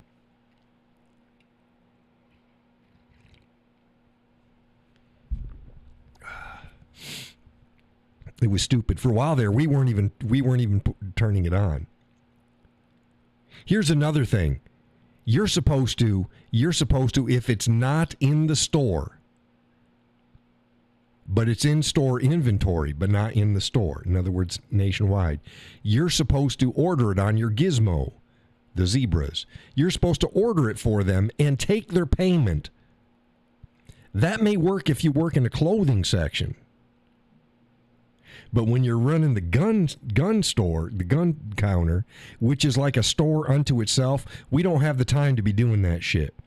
So we would tell people, it's easy. Go home, get on your computer, order it online, and just come here and pick it up. It's free. But no, they wanted you were supposed to stop. Again, I get it if you're working shoes, if you're working camping, or if you're working, because these people don't get hit with lines of customers, and how they do their sales is totally different than the gun counter. Totally different. We've got other shit we've got to do. There's a process that isn't the same any other place in the store. and we can get in trouble legally and lose our job if we don't do it right. That doesn't happen with any other part of the store. So whatever. We didn't have time to just go, okay, it's not in. Let me see if it's in inventory someplace. Let me give me your credit card and let's see. We don't have time to do that shit. But, whatever. So management didn't like it telling them, go home and order it. You going to come do the rest of my job for me? And you're paying me under. I was getting paid more than some of the other employees in the store. Like I got paid more than the cashier and stuff like that. But I was not making. I was making 50 cents an hour less than their starting pay for a firearms outfitter. 50 cents under starting pay. And that matters. That matters. 50 cents? Yeah.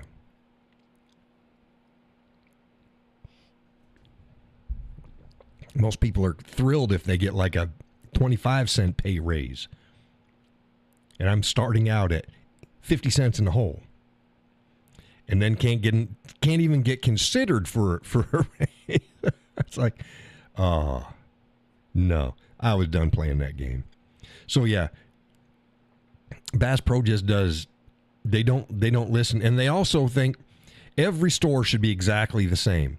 So if you're in Missouri and you go into a store, everything's going to look exactly like it does in Hooksett, New Hampshire.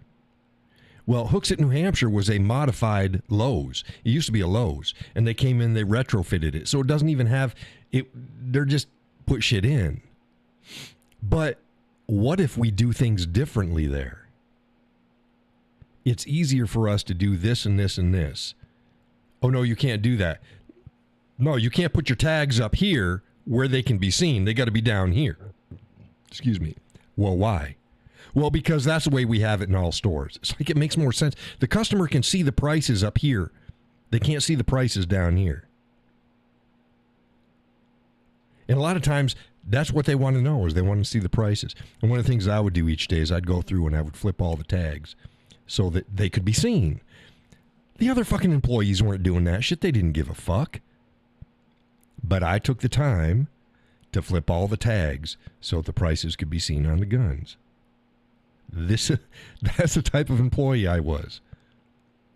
Let's do it smart. Let's do it as easy as we can. Let's do it where it eliminates the amount of work that we have to do, the amount of legwork we have to do, and still get the job done.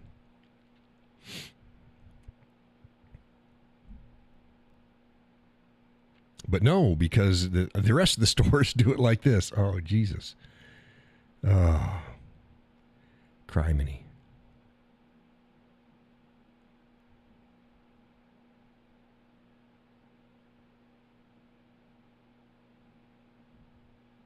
I get hit for an error months and months and months after because they came into the audit.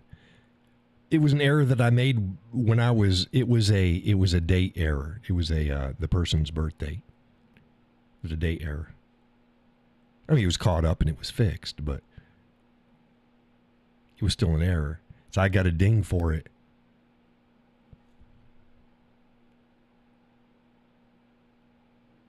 Eight months earlier, 7 months earlier. It's like, really? Wow. Okay.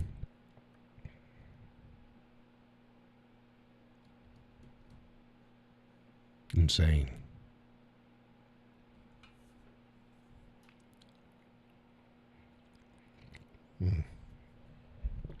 Tonight's coffee, butter pecan. Butter pecan from New England brand. How'd you like me to work for you, folks? No, I swear to God, I'm a good employee. I'm a good employee. I'll give it my all.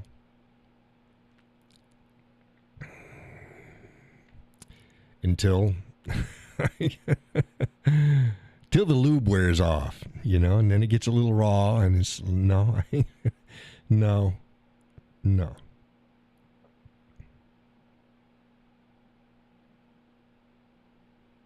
I just don't. Well, it's after 10 o'clock. Hey, where'd Peggy go?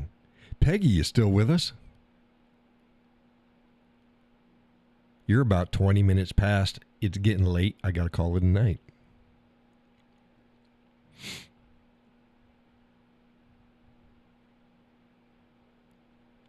Or is everybody's just so engrossed? And John's saying shit we can all commiserate with.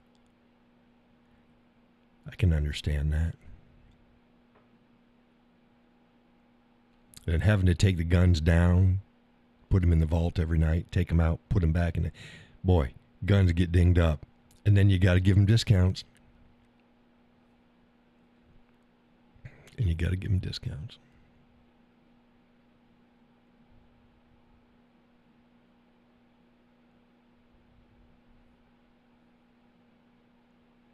Allie said, thanks. Have a nice night, everyone.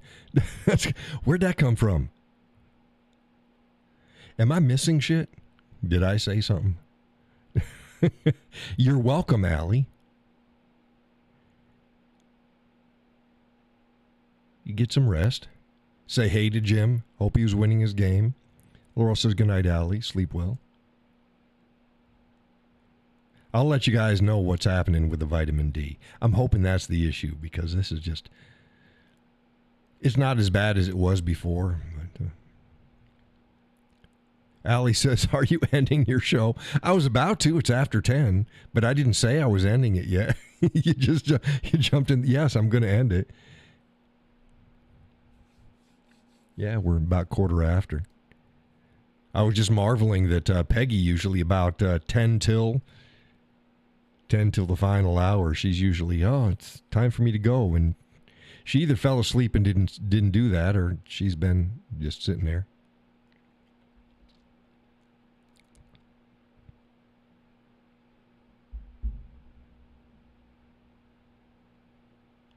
Anybody else have anything to say?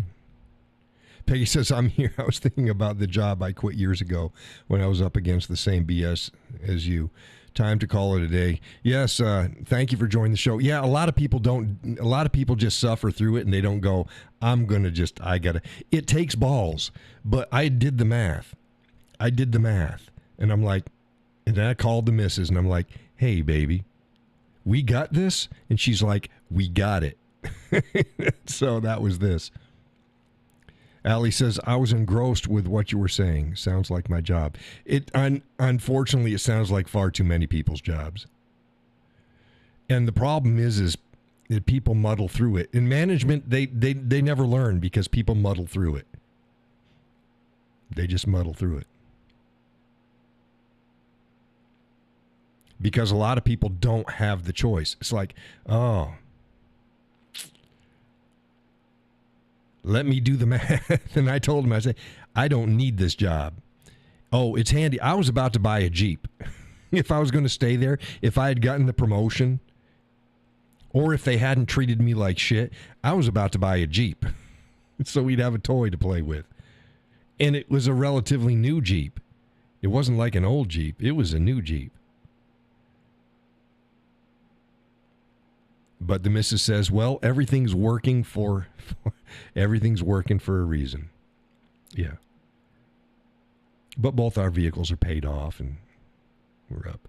Allie said 10 years of the same shit, different day, and I'm ready for bye-bye. Yeah, what I do is I don't suggest people put themselves in financial jeopardy. You got to think smart. I was very fortunate, I was very fortunate. I did the math. We got through the hard part. And then I was just able to walk. Laurel says, good night, all. I'm getting sleepy. Good night, Laurel. I'll see you online. I'll see everybody online. So, yeah, never put yourself in a financial bind, but think about it and try to set yourself up. Look for the bigger, better thing. Get yourself on a job site, and keep track of what jobs are open and apply. I say apply to the same pay or more with less aggravation. And that way you're at the same or better. So even excuse me, even if your pay is the same, if the aggravation is lower, you won. If the aggravation is lower and you get more pay, you've won double. Allie says, yep, I'm going to look for a new job after all my surgeries are done and I'm healed. Yeah, you got that to think about too. Yeah.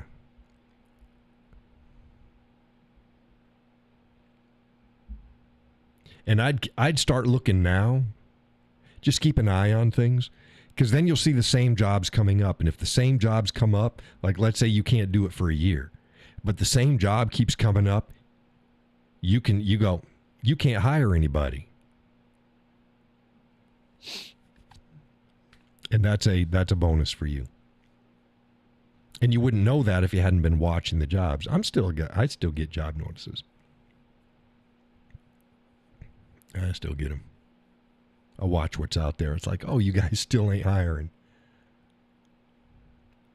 Or a red flag. Right, or a red flag. It just depends. You can use things to your advantage. You do your research and you go, why can't they keep them? Sometimes it's just you're either not getting paid enough or, But, yeah. Got a call tonight. I will see you all on Facebook in the morning. I'll be doing more of my products. I got more products I got to make. I want to get everything done within. I'm behind schedule, but hey, it's going to be done right. Definitely before July, because I got the 250th that I've got to get that ready for sale. I think folks are going to like that. Well, folks did like the design. So, Allie says thanks. Good night again. Indeed. Thank you, Allie, Laurel, Peggy. Judy. Was Judy on the show tonight? I didn't see Judy. Wonder what's up with Judy. W. And whoever else is there. Most people have ditched already. Our number is gone. Next show Sunday, unless something comes up. God bless and take care.